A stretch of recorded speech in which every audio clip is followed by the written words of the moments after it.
Bonjour à tous et bienvenue pour l'édition numéro 4 du Media Merge. Une édition un peu plus festive, donc on est dans un décor de Noël. Et il manque une personne.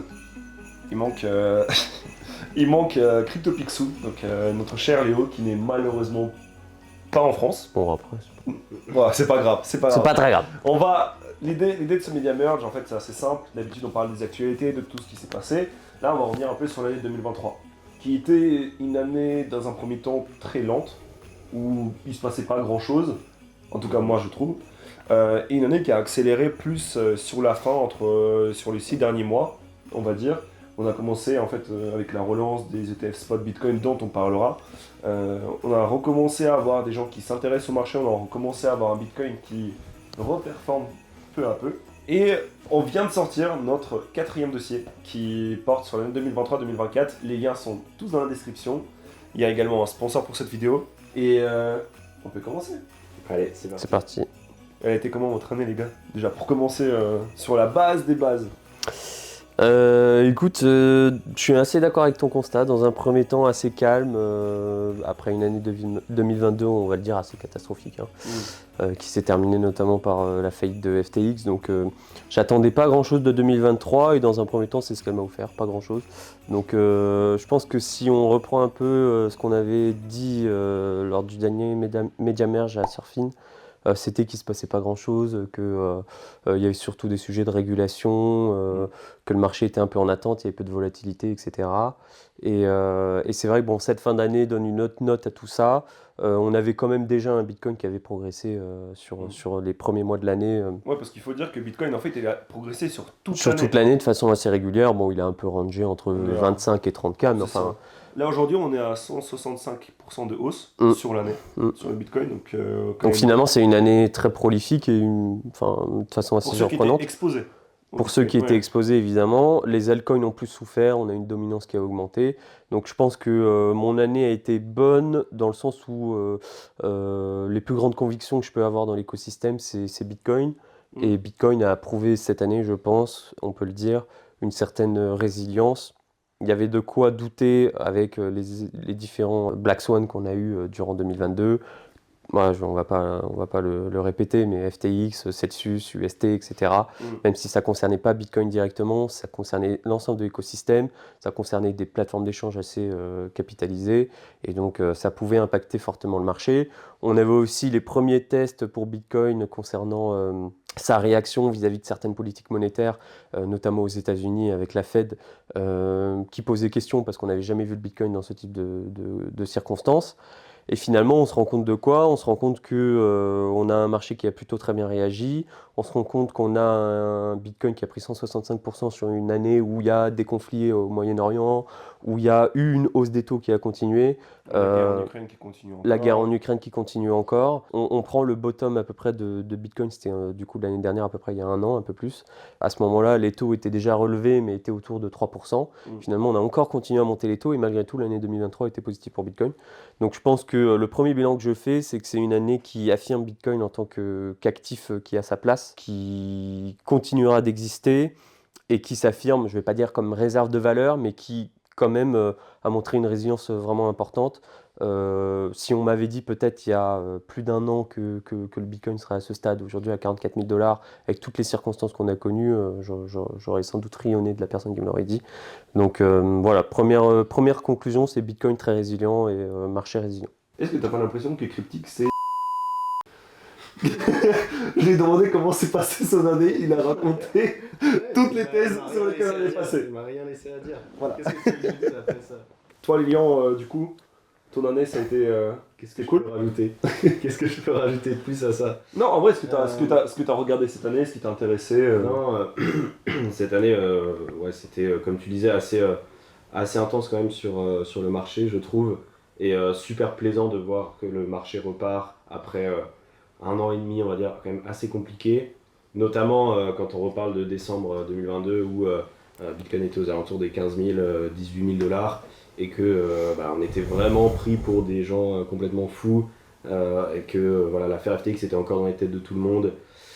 L'image du marché était vraiment très mauvaise et c'était pas simple à cette époque-là d'être un défenseur de l'industrie crypto et du Bitcoin en particulier. Et donc rapidement, bon, même si tu disais que c'était calme au début d'année, janvier, février, on a quand même déjà eu une belle remontée du Bitcoin assez rapidement, hein. On est repassé au-dessus des 20 000, etc. Et après, ouais, pour le constat, il est aussi particulièrement sur Bitcoin, sur le fait que les fondamentaux étaient présents. Et je trouve que ils ont été vraiment confirmés pendant cette année. C'est-à-dire qu'on parlait beaucoup de bull run des instits. Je pense que ça a été surtout le bear market des instits avec un intérêt vraiment de la part de grands institutionnels et de grands gestionnaires de fonds, enfin on en reparlera avec des BlackRock, etc., envers le Bitcoin, qui montrent qui confirment justement ces fondamentaux. Et comme le disait Cryptic, on était quand même dans une période un peu compliquée d'un point de vue macroéconomique, avec les taux des banques centrales européennes et aux États-Unis qui étaient en constante hausse. En tout cas, on ne voyait toujours pas la fin de cette hausse des taux. Le pivot est attendu pour début d'année prochaine, mais en début 2023, voilà, on ne savait pas vraiment quand est-ce que ça allait se terminer. Et donc, dans un contexte comme ça, investir dans les actifs risqués, c'est une très mauvaise idée. Et pourtant, parmi tous ces actifs risqués, l'actif qui a le mieux performé, c'est le Bitcoin. Ouais. Évidemment, j'exclus les altcoins, etc. Je parle du marché crypto. Le Bitcoin est l'actif qui a le mieux performé au-delà de l'or, au-delà d'autres valeurs refuges. C'est la première fois véritablement que Bitcoin arrive à vraiment valider cette théorie de l'actif refuge. Alors est-ce que c'est significatif ou pas? Est-ce que c'est un événement qui est significatif d'un point de vue statistique? J'en sais rien. Faudra du temps. Mais en tout cas, je veux dire, c'est plein de petites bonnes nouvelles qui se sont accumulées comme ça et qui fait qu'aujourd'hui on est à 44 000 $ et on n'a pas l'impression d'avoir vu vraiment. Ça se fait de manière très linéaire, très naturelle.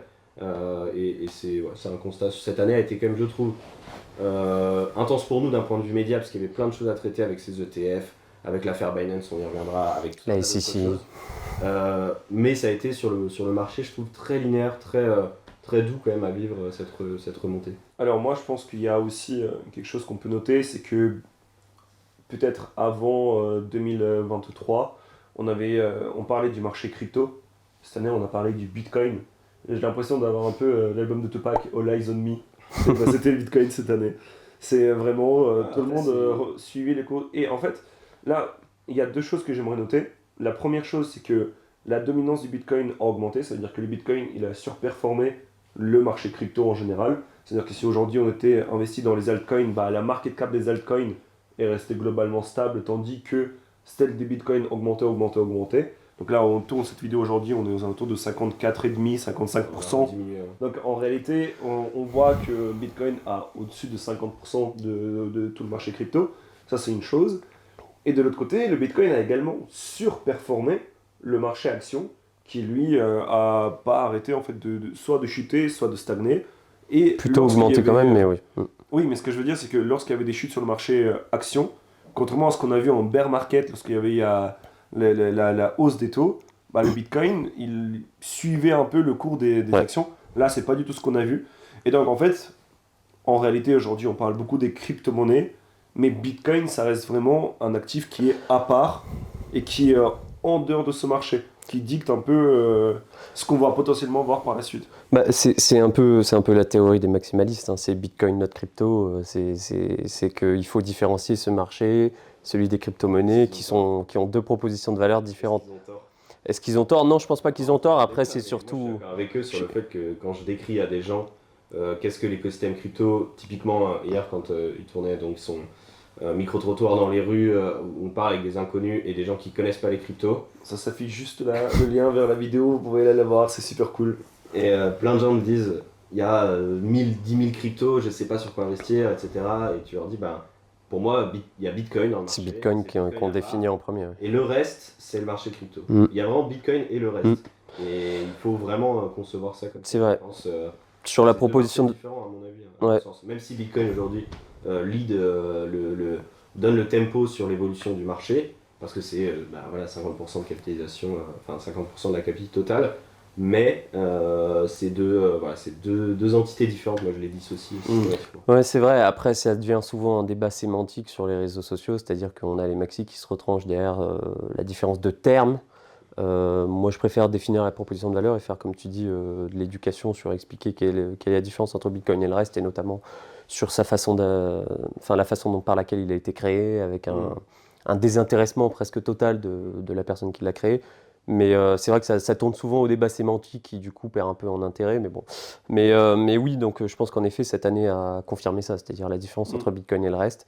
Ça ne veut pas dire que le reste n'existe pas et n'a pas d'importance. On le voit notamment sur cette fin d'année, avec quand même un regain d'intérêt pour certains altcoins. Je pense à Solana, je pense à d'autres écosystèmes comme Avax, etc. Il y en a d'autres, et sans doute qu'ils auront leur carte à jouer. Mais bilan de cette année un peu aussi pour moi, c'est la vie est une farce. C'est-à-dire que ça fait maintenant 6 ans que je suis dans le secteur, et en fait, ce qu'on a connu jusqu'ici se répète à chaque fois. C'est-à-dire qu'on a des périodes de doute, on a des périodes où on se dit ok, cette fois c'est différent, c'est fini, etc. Et à chaque fois, finalement, ça reprend. Et à chaque fois, on a nos arguments pour justifier ce biais-là. C'est-à-dire qu'en 2017-2018, c'était bon. On a eu les ICO. C'était un test à grandeur nature de décentralisation de certains actifs, de levée de fonds décentralisés, ça n'a pas marché, les propositions de valeur étaient pourries, Bitcoin, on n'en parle plus, c'est terminé. L'airdrop, voilà, ça sert à rien.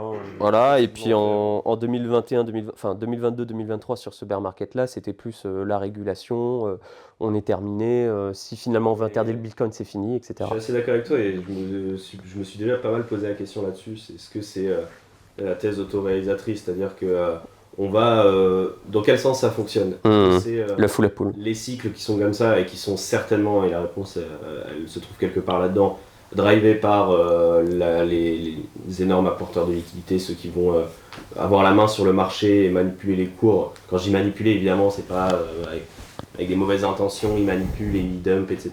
Mais, qui donnent la direction. Ceux qui ont le pouvoir de donner la direction. Qui orientent le marché. Qui orientent ce marché dans cette direction-là. Et après, il y a ces histoires de cycle, etc. Et nous, est-ce qu'on va coller derrière ça des arguments pour justifier la baisse, donc FTX, etc. et des arguments pour justifier la hausse, donc les ETF par exemple. Ou est-ce que c'est vraiment. Je veux dire, à mon avis, s'il n'y avait pas eu les ETF, on aurait trouvé un autre argument qui justifie la hausse de Bitcoin. On aurait trouvé certains. Hein. Si tu veux, c'est un peu. Pour avoir vu ce qui s'est passé en 2018-2019, je ne sais pas si c'est le prix qui fait la news ou la news qui fait le prix. Dans le sens où ce qu'on a vu en 2018-2019, c'était d'un coup, début 2018, un switch total en termes de couverture médiatique du sujet crypto. C'est-à-dire qu'on était sur que des news négatives, avec la Chine qui veut interdire, avec les ICO qui s'effondrent, etc. Et au moment où on a eu en effet peut-être un épuisement des ventes et un marché qui s'était purgé, entre guillemets, on a eu le retour cette fois de certaines news positives avec des intérêts d'investisseurs institutionnels.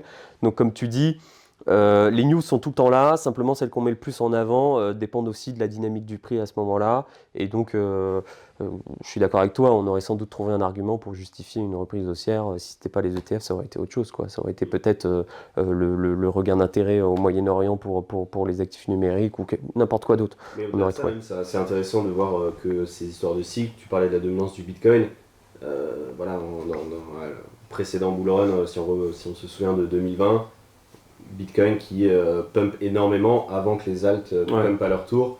C'est un peu ce qu'on est en train de constater aujourd'hui. D'abord, c'est Bitcoin qui bat la mesure, et ensuite on vit ces espèces d'alt season.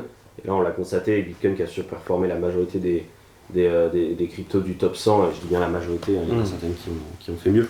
Mais voilà, c'est très cyclique. On remarque que on retrouve assez souvent les mêmes tendances. Et du coup, vu qu'on parle de ça, on parle aussi d'Ethereum. Donc au précédent bull market, Ethereum avec la DeFi, le DeFi Summer qui était un peu en tête pour guider la crypto vers des utilisations réelles, vers des intérêts, vers des airdrops, vers toutes ces choses-là. Ether, en ce moment, il peine un peu à garder ses parts de marché, dans un premier temps. Il y a énormément de L2 qui se lancent. Donc l'une des thèses qu'on avait émises l'année dernière, c'était que ça va être la guerre de L2. Ça va pas être la guerre de L1. Et que les L1, il va y en avoir de moins en moins, que dans tous les cas, tout va être sur Ether, etc., etc. Et encore une fois, donc, c'est l'ironie du sort, où, comme aime dire Elon Musk, c'est Fate loves irony, et the funniest outcome is the most likely. On a des nouvelles L1 qui se sont relancées cette année. on a des nouvelles L2 qui se sont lancées cette année et qui n'ont pas pour autant plus performé que ça. J'aimerais revenir un peu sur toutes ces choses-là. Donc, en termes de L1, celles qui sont notables pour moi, c'est la migration de DYDX vers sa propre chain, vers Cosmos, d'un côté depuis un L2 d'Ether. À côté de ça, on a Celestia, qui vient également de l'écosystème de Cosmos. On a tout ce qui est le langage de Move, donc de Sui, Aptos et Sei, de mémoire. Sei, c'est un peu plus Cosmos aussi. Je sais plus si c'est du Move. Sei, ouais. Si je dis pas de bêtises, je pense que c'est pas. Aptos, je suis sûr, mais. Aptos, je suis sûr, ouais. On a ici. Il suit des équipes de Facebook d'ailleurs. Pas Sei. Si. Non, Sui et Aptos, oui, voilà. C'est pour ça que j'ai un doute sur Sei. Donc de Diem. Et ensuite, tu as Sei qui est, c'est du trading et pareil, c'est une L1, qui ont très très bien performé. On parlait de DYDX, on parlait d'une chute monumentale lorsqu'il va y avoir l'unlock. Pour l'instant, on l'a pas encore vu. Au moment où on tourne la vidéo, DYDX n'a pas pris de bougie de moins 40% sur la vie est une farce. Voilà. À côté de ça, on se disait ouais, tout va être sur Ether, mais au final, la plupart des applications migrent vers des L2, donc vers des Layer 2 d'Ether, qui ouvrent en fait leur protocole au Layer 2. Et donc on voit que l'Ether ne change pas de TVL, donc en termes d'argent, puisqu'on a la montée des cours, la TVL reste plus ou moins le même. Par contre, en termes de part de marché, on a vu une baisse sur la TVL d'Ether. Donc la baisse des parts de marché d'Ether. Et je trouve que c'est un sujet qui est assez intéressant parce que juste au dernier bull run, on parlait de ce flippening. C'est lorsque l'Ether dépasse Bitcoin en termes de capitalisation de marché. Et on parlait d'Ether où il va y avoir absolument toutes les applications décentralisées qui vont se poser dessus. Est-ce qu'aujourd'hui cette thèse tient encore ? Est-ce qu'on va continuer à avoir des airdrops, des L1 qui se lancent et qui performent tout aussi bien malgré le fait qu'ils n'aient pas forcément une grosse communauté ou qui n'aient pas encore fait leurs preuves. Donc je trouve que c'est intéressant de revenir sur ces questions-là et je voulais voir ce que vous en pensiez. Moi, par rapport au sujet des Layer 1, je suis assez mitigé. Et tu vois, tu parlais de bien performer. Personnellement, Aptos, Sui ou Sei, ça m'a pas particulièrement attiré l'œil. J'ai pas remarqué qu'ils aient fait des performances dingues. Celestia, oui, parce qu'il y a eu l'airdrop et qu'on était justement dans un contexte ça a été bien géré, relativement aussi à ce moment-là, qui fait que ça a très bien fonctionné. En revanche, Aptos, est-ce qu'on peut citer vraiment aujourd'hui un protocole qui se distingue, etc. sur Aptos? J'ai beau avoir utilisé la blockchain, je me souviens pas grand-chose. Sui, à l'époque, j'avais essayé d'utiliser pour les airdrops et tout, c'était ultra compliqué. Ils ont fait un lancement qui était catastrophique pour la communauté. Aujourd'hui, je sais même pas ce qui se construit dessus. Sei, c'est assez orienté, donc j'ai moins essayé. Et je vois que la communauté, pareil, elle est très restreinte, pas trop francophone non plus, donc c'est peut-être pour ça qu'on n'en entend pas parler. Et je dis pas que c'est mauvais ou quoi que ce soit, je dis juste que... Sei a raté son airdrop en plus, donc c'est vraiment... Je pense qu'il y a eu des ratés aussi, et en fait... Ils n'ont pas fait leur airdrop avec Axelar, justement. Tous les gens qui bridgeaient via Axelar, ce qui a fait de Axelar le bridge le plus utilisé. Sei, ils ont pas tant raté que ça, parce que si tu avais vraiment utilisé le protocole, tu avais minté les NFT, etc., tu pouvais avoir ton airdrop et tout, il n'y avait pas de souci. Le montant n'était pas de mémoire. Mais c'est celui qui a vraiment raté en disant finalement on fait pas d'airdrop, on vous fait une token sale. Une sorte de token sale. Pour ceux qui ont acheté ont été rentables, il n'y a pas de problème. Mais en termes de L1, moi j'en ai un peu rien à faire du prix. Ce que je veux voir derrière, c'est est-ce qu'il y a des protocoles qui se construisent, est-ce qu'il y a du monde qui vient, est-ce que tu fais vraiment des trucs intéressants dessus. Et en l'occurrence, je vois pas grand chose d'intéressant. Aptos qui est tokenomique, s'il faut en parler, c'est quasi catastrophique. Donc, voilà, sur ces histoires de Layer 1, ouais, il y a plein de choses. Pourquoi il y a plein de choses? Parce que pour les VC, pour les fonds d'invest, pour les hedge funds, c'est le meilleur moyen de se faire de l'argent, d'investir là-dedans. C'est la grosse tendance. Et on sait qu'aussi les VC sont un tout petit peu en retard sur les tendances. Et les Layer 1, c'est ce qui suit le plus. C'est une manière de se faire le plus facilement de l'argent. Ils ont investi en balles. Ils ont envoyé énormément d'airdrops pour attirer la commu. Ils ont je veux dire, Aptos a une valorisation qui est loin d'être celle qui sera la valorisation finale lorsque tous les coins sont sortis. Il n'a pas sa place là où il est actuellement. C'est un peu artificiel. Donc les Layer 1, moi, à part celles qui sont déjà en place, type, t'en parlais, Solana ou Avalanche, qui ont déjà une communauté, c'est ce que j'allais dire, particulièrement Solana, qui finalement, et je trouve que c'est moi-même en décembre dernier, je me suis dit, écoute, Solana, voilà, malheureusement pour eux, ça va être très très compliqué. J'avais très peu de. J'en parlais avec Picsou justement, qui à l'inverse me disait que lui était plutôt positif entre guillemets. Moi à l'inverse, je me disais, j'ai un peu de mal à voir comment Solana se relèvera.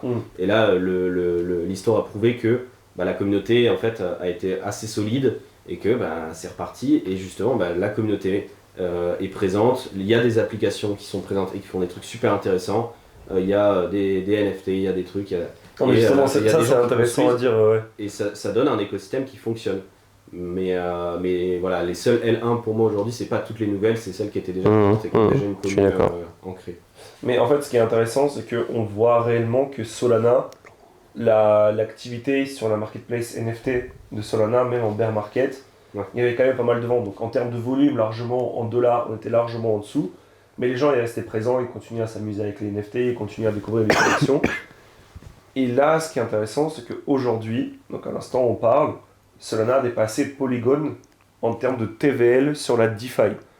Solana n'a pas vraiment eu de moment DeFi, ils ont eu quelques protocoles en bull market qui avaient bien performé, mais ce n'était rien comparé à Ethereum et l'explosion des V-tokens avec Curve. Ensuite, les Curve Wars, où les gens ils avaient commencé à accumuler des curves. Solana, j'ai l'impression que c'est pas orienté vers le même public. Non. C'est encore un peu différent. Et là, ce qui relance un peu le DeFi Summer, c'est aussi le liquid staking sur Solana. Parce que c'est très compliqué d'être validateur. Après, ça existait déjà avant sur Marinade. Mais c'était.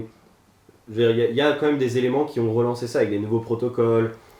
Des airdrops, etc. Je veux dire, il y a quand même quelques éléments qui viennent bout à bout faire en sorte qu'on relance une espèce de DeFi Summer. Ce que je pense aussi sur Solana. Ce que je pense aussi sur Solana, c'est qu'on a vu deux options vis-à-vis de l'effondrement de FTX et de SBF. Deux interprétations, c'était soit que Solana allait, comme tu dis Lilian, payer le prix fort parce que l'écosystème Solana reposait en grande partie sur le soutien de SBF, Alameda et FTX. Soit finalement c'était un mal pour un bien parce qu'on nettoyait une sorte d'acteur mauvais. Ça leur permettait de se purger. Ils ont certes reçu des financements, etc. Mais ça leur permettait de s'échapper un petit peu de cet acteur qu'on a découvert comme néfaste en tout cas par la suite, et finalement c'est cette deuxième option qui est en train visiblement de prévaloir, et aujourd'hui on a du coup la même chose que ce qu'on avait dans le bull run précédent sur Solana, c'est-à-dire l'intérêt pour une blockchain avec une culture un peu différente d'Ethereum comme tu dis, avec des frais très très bas qui attirent du coup du grand public, avec une culture forte sur les NFT, avec un développement de la DeFi en ce moment, mais en plus de ça on n'a plus ce fameux acteur qui a l'air de chapeauter tout ça, et on a du coup une mauvaise image parce qu'on appelait la blockchain des VC. Voilà. La blockchain plus le cas. Voilà, c'est plus le cas, et donc on a une sorte de croissance qui est plus organique qu'elle pouvait l'être sous le bull run précédent. Donc c'était les deux options. Moi aussi j'étais plutôt de ton côté à être dubitatif sur le succès de Solana, parce qu'on ne pouvait pas estimer vraiment le soutien concret quotidien de Alameda sur cette blockchain. Et finalement, il y a plein de protocoles qui ont disparu, qui appartenaient à Alameda. Je pense à Raydium qui fonctionne quand même beaucoup moins bien. Je pense à d'autres protocoles qui étaient pro Alameda. Mais malgré tout, il y a des choses qui se sont construites en parallèle et c'est en train de marcher. Moi, j'ai quand même un petit fun fact parce que du coup, il y avait deux collections NFT sur Solana qui performaient même en bear market. C'était les D-Gods et les Utes. Les deux collections, justement à cause d'FTX, à cause de tout ce bordel, etc., ils ont décidé de migrer. Donc on a D-Gods qui ont migré vers Ether, et Utes qui ont migré vers Polygon.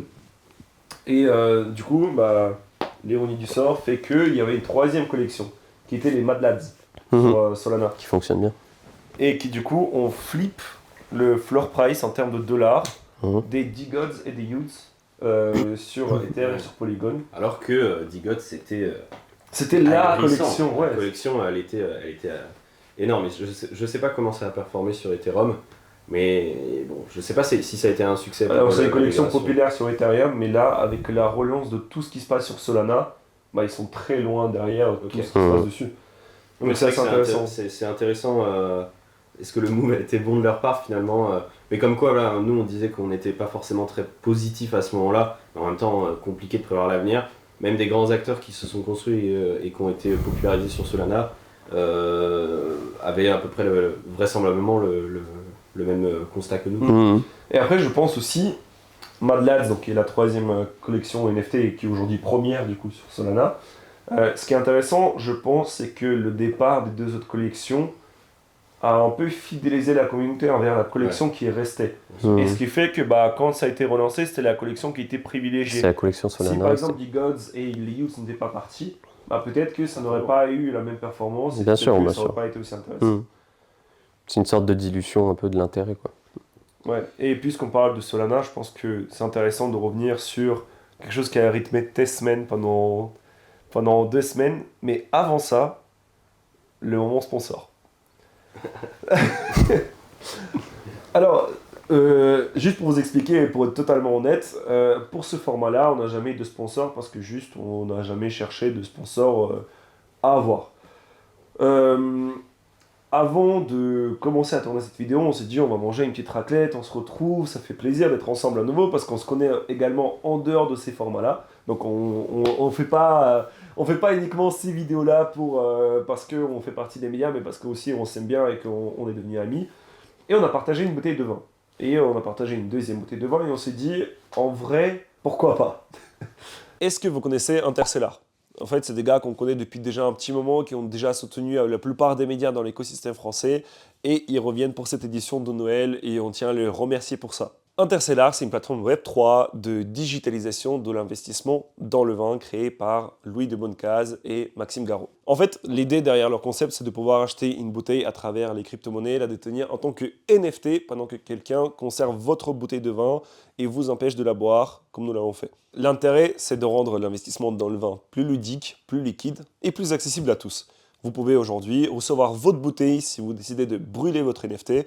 Actuellement, sur votre écran, il y a leur site qui s'affiche. Ils ont déjà travaillé avec les plus grands comme Champagne Carbone, le fournisseur officiel sur la Formule 1, ou Château Smith au Lafitte, un top grand cru de Bordeaux que le roi d'Angleterre a choisi de visiter quand il est venu en France. Ils bouclent actuellement leur dernier tour de financement et auront énormément d'actualités en 2024. Donc on vous invite à les suivre et nous, on retourne aux actualités. Bon. FTX. Et oui. Explique-nous tout. Quoi? Globalement, ce que tu as retenu du procès de FTX. Oula. Parce que je sais que toi, tu suivais directement sur Twitter, donc Inner City Press. Donc moi, pour le coup, j'avais décidé de ne pas le couvrir parce que je trouvais qu'il y avait déjà un très bon coverage de la part de JDC. Je ne sais pas si Kryptos, vous l'aviez fait. Moi, j'avais vu celui de JDC en tout cas. Je pense que retracer tout le procès, il n'y a aucun intérêt. Les gens, ils l'ont suivi à travers vos médias, à travers les articles, à travers ton suivi, à travers ton ressenti, etc. Juste 2-3 choses que tu as peut-être retenues de ce procès où tu te dis, non, ce qu'il y a à retenir un petit peu, c'est que c'était pas le procès FTX, c'était le procès SBF. Donc c'était vraiment lui qui était visé. Ce qu'il faut retenir grosso modo, c'est qu'en gros, évidemment, il n'a pas été le seul décisionnaire en interne dans cette entreprise, mais tous les autres collaborateurs les plus proches de lui ont décidé de plaider coupable aux États-Unis, c'est-à-dire que contrairement à lui, c'est le seul qui a souhaité se défendre et plaider l'innocence. Donc quand on plaide coupable aux États-Unis, souvent il y a une collaboration qui se met en place avec le Department of Justice des États-Unis. Donc tous ces bras droits, c'est-à-dire Caroline Ellison, Gary Wang, entre autres, qui étaient des personnes très proches de SBF et qui faisaient partie du cœur du moteur de FTX, Alameda. Donc toutes les personnes qui étaient proches de SBF ont décidé de plaider coupable. Ils ont collaboré avec les agences gouvernementales américaines. Et du coup, ce qu'ils espèrent, c'est avoir une réduction de peine parce qu'ils sont évidemment quand même, que ce soit coupables ou complices de SBF, ils ont travaillé dans ces entités-là, et donc ils ont décidé de plaider coupable, ils espèrent une remise de peine. Lui, SBF, donc Sam Bankman-Fried, le CEO et fondateur de FTX et Alameda, a décidé de plaider l'innocence et c'était son procès. SBF a plaidé non coupable et finalement il était accusé de 7 chefs, il y avait 7 chefs d'accusation qui pesaient contre lui, qui étaient des faits de fraude et de conspiration. Et donc ces 7 faits ont été retenus contre lui. les juges, après les témoignages des différentes parties prenantes qui sont intervenues pendant un mois de procès, ont décidé de sanctionner Sam Bankman-Fried et de le condamner pour ces 7 chefs d'accusation. Mais on ne sait pas combien de temps il passera. Donc on ne sait pas encore combien de temps il passera en prison, ça sera a priori en février ou en mars, à moins qu'il y ait un appel, mais il risque jusqu'à 115 ans de prison, donc c'est quand même important. Et surtout, toutes les charges ont été retenues contre lui. Ce qu'il faut savoir aussi, c'est qu'il y a d'autres charges qui pèsent aussi contre lui, mais qui n'étaient pas intégrées à ce procès-là. Je pense notamment à des faits de corruption ou de fraude bancaire, qui seront jugés lors d'un procès ultérieur. Et donc tout ça sera à suivre, mais en tout cas ça sent pas bon pour le fondateur d'FTX. En parlant des fondateurs, je pense qu'on peut enchaîner directement, comme ça on les passe tous à la moulinette, on va dire. CZ, le fondateur de Binance, plaide coupable également. Un procès qui se déroule différemment de FTX, puisque il n'y a pas eu de perte de fonds des clients. Il y a eu juste des accusations contre Binance sur certaines choses comme blanchiment d'argent, financement de terrorisme, CZ au pouvoir de Binance, que je pense le gouvernement américain voulait faire tomber un peu, parce que c'était un peu l'inverse du fondateur que les États-Unis ont envie d'avoir à la tête d'une entreprise, c'est-à-dire d'origine canadienne, dans un premier temps, même si la plupart des médias américains le considéraient comme chinois et le citaient souvent comme le fondateur chinois de Binance, dans un premier temps. Dans un second temps, le gars de base, il voulait tout faire de façon décentralisée, il voulait s'enregistrer nulle part, et a grossi sans prendre en compte n'importe quelle régulation. Une fois que la régulation est arrivée, elle a dit bon, on va peut-être essayer de se conformer. Mais ça lui est revenu un peu... il s'est un peu pris le revers de médaille, quoi. Et donc, on en arrive à CZ qui démissionne. On en arrive à Binance qui doit payer 4,3 milliards de dollars d'amende, mais qui a le droit de continuer à opérer. Sauf que Binance US doit quitter le territoire des États-Unis. Ouais, tout à fait. C'est un peu si on devait faire le bilan de l'année 2023, c'est un des points à retenir. C'est-à-dire qu'il y a un certain nettoyage des mauvais acteurs. En tout cas, je ne vais pas juger moi, mais en tout cas, ça a été jugé comme tel par la justice. D'acteurs à qui on pouvait reprocher certaines choses. Je pense à SBF, je pense à Suzu qui a aussi été arrêté. Je pense à Do Kwon qui risque d'être extradé aux États-Unis. Qui sera extradé aux États-Unis. Donc c'est un peu un bilan de l'année aussi, c'est qu'on a ce bear market qui a purgé le marché, mais qui a aussi purgé ses acteurs. Et donc Binance est le principal acteur de ce marché parce qu'il domine toujours largement l'écosystème des crypto-monnaies en termes de volume de transactions. Et donc en effet, pour CZ, c'est un événement très important parce que CZ était une icône un petit peu de l'écosystème. C'est vrai que c'est quelqu'un qui a eu de l'importance sur ces 6 dernières années, qui était une voix, qui était rentré dans le top 50 des plus grandes fortunes du monde. Donc c'est quelqu'un qui était connu, identifié. Non, mais voir sa démission, c'est en effet un événement important pour l'écosystème. Il y a plusieurs conclusions qu'on peut tirer de tout ce qui s'est passé vis-à-vis de Binance. C'est un petit peu compliqué à court terme maintenant de juger parce qu'on ne sait pas exactement comment ça se déroulera pour Binance. De mon expérience personnelle, ce qu'on peut tirer de tout ça, c'est que en effet, c'est aussi une guerre économique des États-Unis qui pèse sur plusieurs entreprises hors États-Unis. C'est une guerre extraterritoriale, c'est-à-dire que ça soit dans les cryptos ou dans autre chose, les États-Unis ont fait du dollar, mais aussi de leur pouvoir juridique et réglementaire, un pouvoir économique au niveau mondial. Et donc on l'a vu par rapport à certaines entreprises comme Alstom, comme Airbus, comme BNP Paribas en France, notamment comme Technip aussi. Il y en a eu d'autres, il y a eu Alcatel. Les États-Unis utilisent l'utilisation du dollar comme déclenchement de leur pouvoir extraterritorial au niveau réglementaire. Et donc, il y a sans doute des choses qui ont été faites par Binance qui ne sont pas claires et qui doivent être sanctionnées, ça c'est certain, mais il y a en même temps toujours en effet l'idée que les États-Unis derrière, ils trouvent un intérêt pour supporter leurs acteurs localement. Ouais, il y a plusieurs éléments qui rentrent en jeu, je pense aussi. De toute manière, on en parlait déjà, je crois que c'était aux alentours de mai-juin, quand il y a eu les premières attaques de la SEC envers les principales plateformes d'échange de crypto. Coinbase y compris. Coinbase c'est quand même le bon élève aux États-Unis. Et je me souviens en avoir discuté en live sur Cryptost, où pour Coinbase on savait que ça allait être relativement facile à l'avenir parce que quand même c'est le bon élève aux États-Unis. Armstrong est quand même en constante communication avec les régulateurs américains, alors que Binance, ça fait des mois et des mois que on le dit, Binance c'est un acteur qui est un peu filou, qui joue avec les règles. Qui a grandi très vite.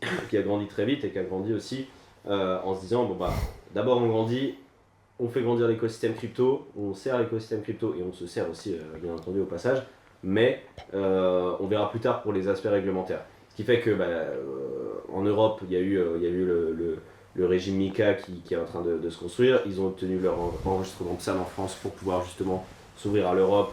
Mais il y a eu quand même auparavant en France quelques éléments où on se disait, tiens, c'est à la limite quand même, on joue un petit peu avec les règles du côté de Binance.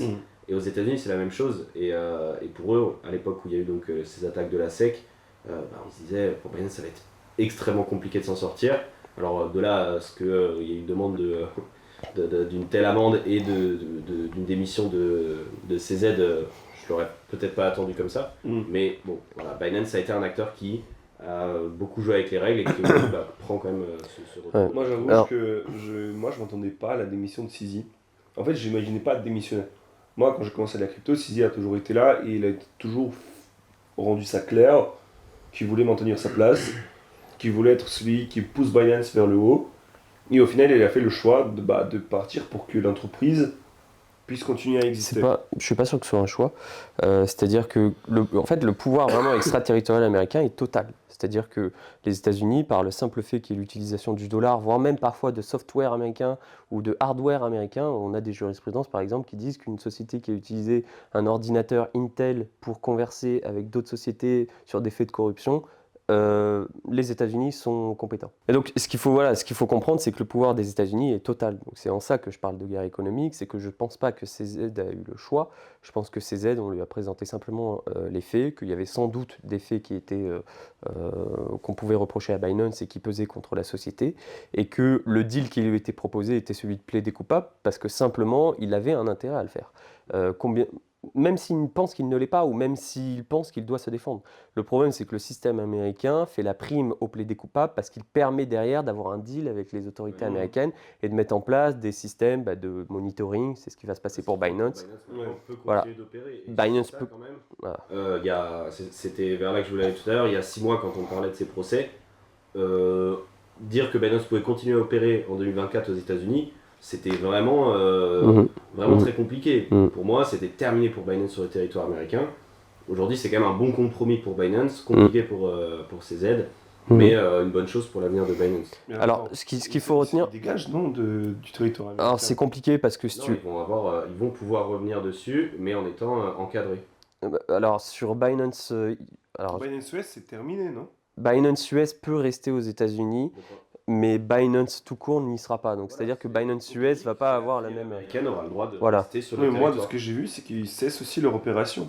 C'est pas clair sur ce point parce que justement, j'ai lu le rapport qui disait en effet que Binance devait quitter les États-Unis. Ouais. Mais je pense plutôt que c'était que tout pouvoir de gouvernance de Binance sur l'entité américaine devait se terminer.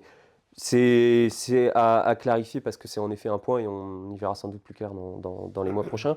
Mais donc, ce qu'il faut retenir, c'est un petit peu que CZ n'avait pas le choix et que, entre guillemets, s'ils ont choisi de plaider coupable, s'ils ont choisi de payer cette amende, c'est sans doute parce que c'était l'option la meilleure qui leur a été proposée.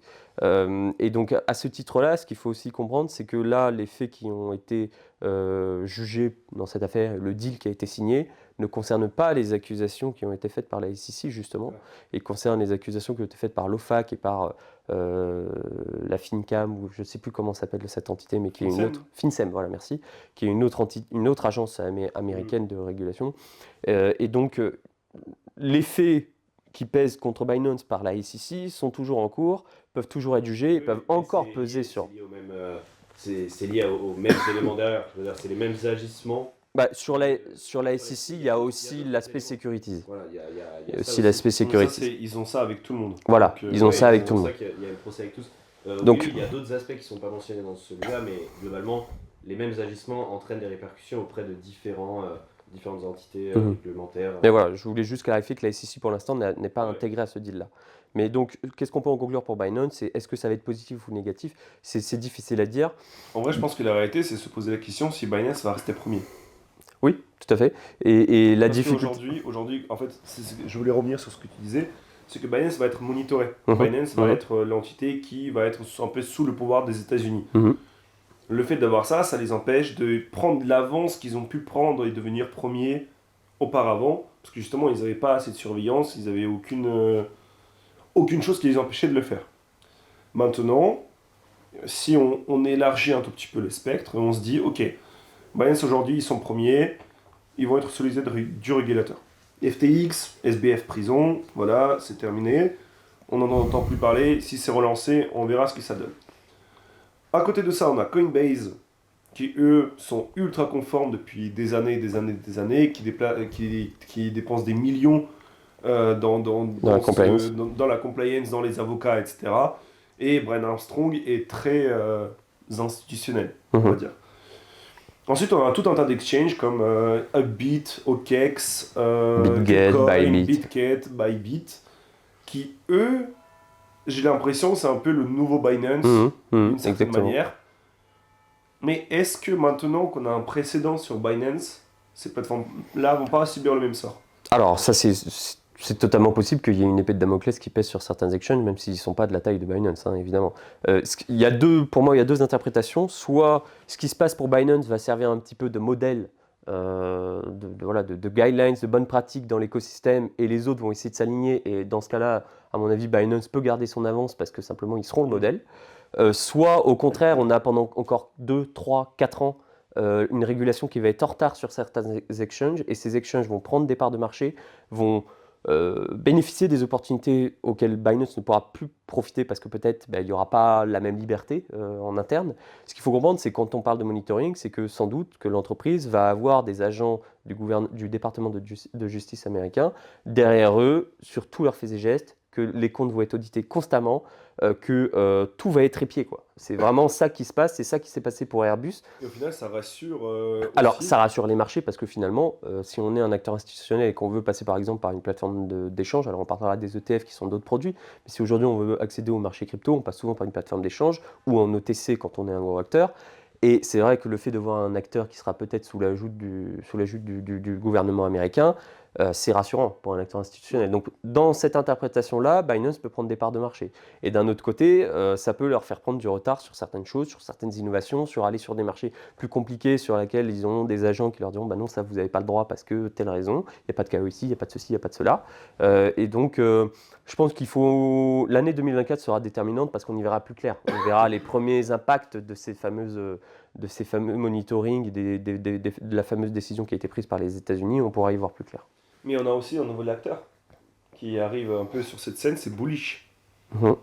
Alors Bullish, j'aimerais revenir dessus, on revient pas là-dessus dans notre dossier, d'ailleurs le dossier est toujours disponible, on le recommande ici, en dessous. Bullish, ils ont levé 10 milliards, ils viennent racheter Coindesk. Ils ont comme CEO l'ancien directeur de la bourse de New York. Voilà, cet exchange-là, il faut qu'on en parle, et je trouve comme fondateur plutôt. C'est ultra important parce que on a des nouveaux acteurs qui arrivent, qui ne sont pas crypto-natifs, mais qui opèrent sur le marché crypto. Est-ce que vous avez un avis là-dessus?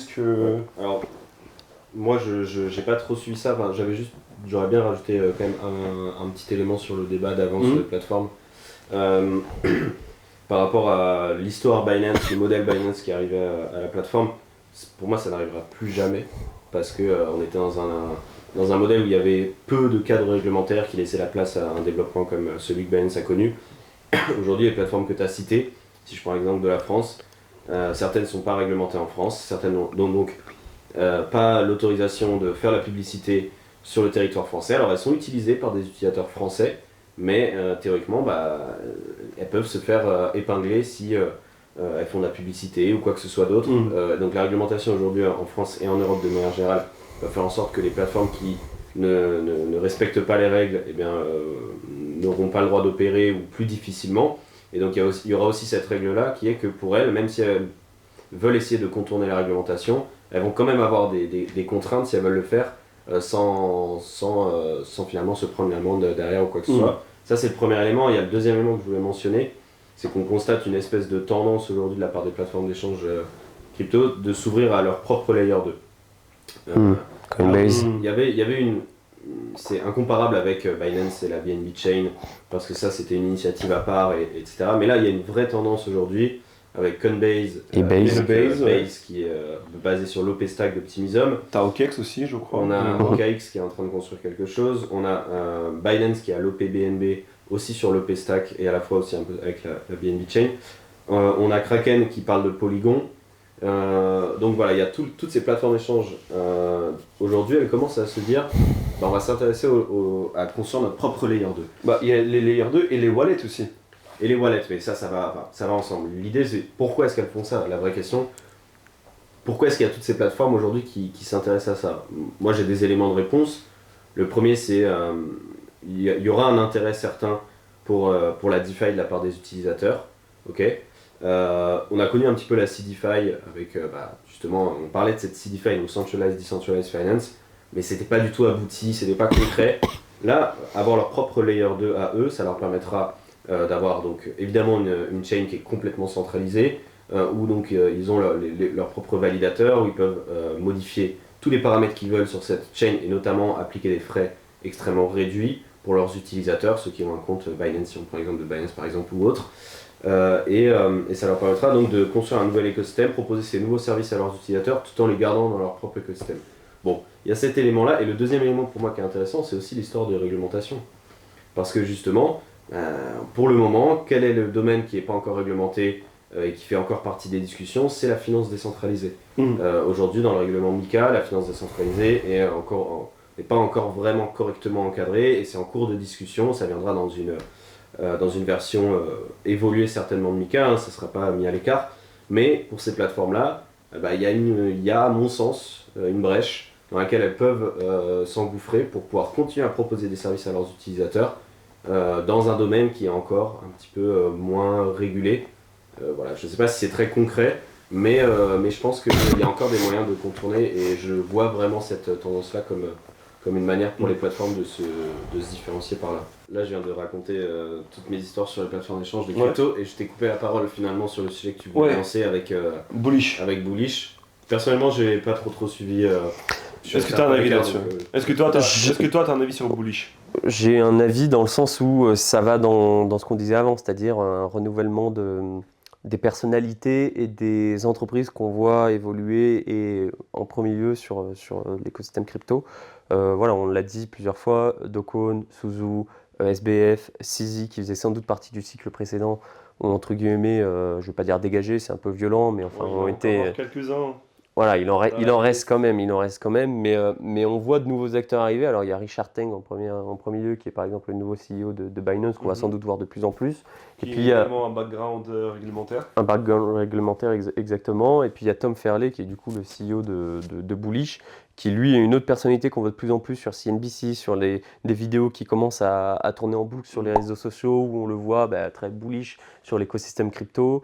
Il vient aussi du secteur traditionnel, avec, voilà, on le disait, il était ancien directeur de la bourse de New York, et il a monté cet exchange en levant, comme tu dis, des fonds de façon assez impressionnante. Pour terminer juste sur les exchanges, je vais faire une transition sur un autre sujet par rapport à Binance et sa dominance sur le marché. Je sais que c'était un élément qui était assez problématique vis-à-vis des ETF. Le fait que Binance domine beaucoup trop ce marché-là et que Coinbase n'est que une dizaine de pourcents des parts, ça pouvait inquiéter la SEC notamment vis-à-vis de l'acceptation d'un ETF Bitcoin Spot. Cet événement avec Binance va certainement faire en sorte que Binance prendra de moins en moins de poids dans le marché, et ça va dans le sens justement de l'acceptation de ces ETF. Et je t'offre une magnifique passe décisive pour pouvoir parler des ETF Bitcoin Spot, parce que je pense que tu voulais en parler. Ouais, en fait, en réalité, j'ai envie de toucher un tout petit mot, parce que ça fait 3 Media Merge qu'on en parle, enfin 2 Media Merge qu'on en parle. C'est juste les ETF Bitcoin Spot. Maintenant, il y a 13 acteurs qui ont déposé leur demande. On va tout avoir entre le 5 et le 10 janvier. Normalement, on va avoir la réponse finale.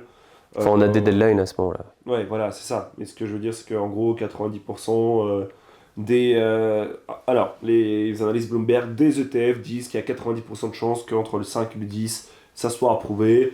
Encore une fois, on voit que la SEC commence à poster des vidéos éducatives autour des cryptos, autour des ETF, autour des securities, donc les valeurs mobilières, les fameuses valeurs mobilières qui sont liées à la crypto, qui ne sont pas des cryptos directement. Donc par exemple, un ETF, c'est une security. Donc toutes ces choses-là nous indiquent qu'aujourd'hui, il y a un vrai dialogue entre la SEC, les acteurs financiers et les entreprises qui vont opérer sur ces ETF, notamment Coinbase, qui en fait va en ressortir le plus gagnant, des exchanges. Globalement, j'ai pas envie de m'attarder là-dessus, tout simplement parce que les gens ils suivent ça déjà de près. Et ça va arriver. J'avais juste une question là-dessus pour vous. Moi j'ai en tête un peu une idée de ce qui pourrait se passer si début janvier on a une annonce de l'approbation. J'ai l'impression qu'il y a beaucoup de gens qui attendent vraiment cette annonce comme étant ce qui va permettre à Bitcoin de passer typiquement là aujourd'hui de 45 000 à 50, 55 000, enfin d'avoir une bougie exceptionnelle, ce qu'on pouvait avoir à l'époque du précédent bull run.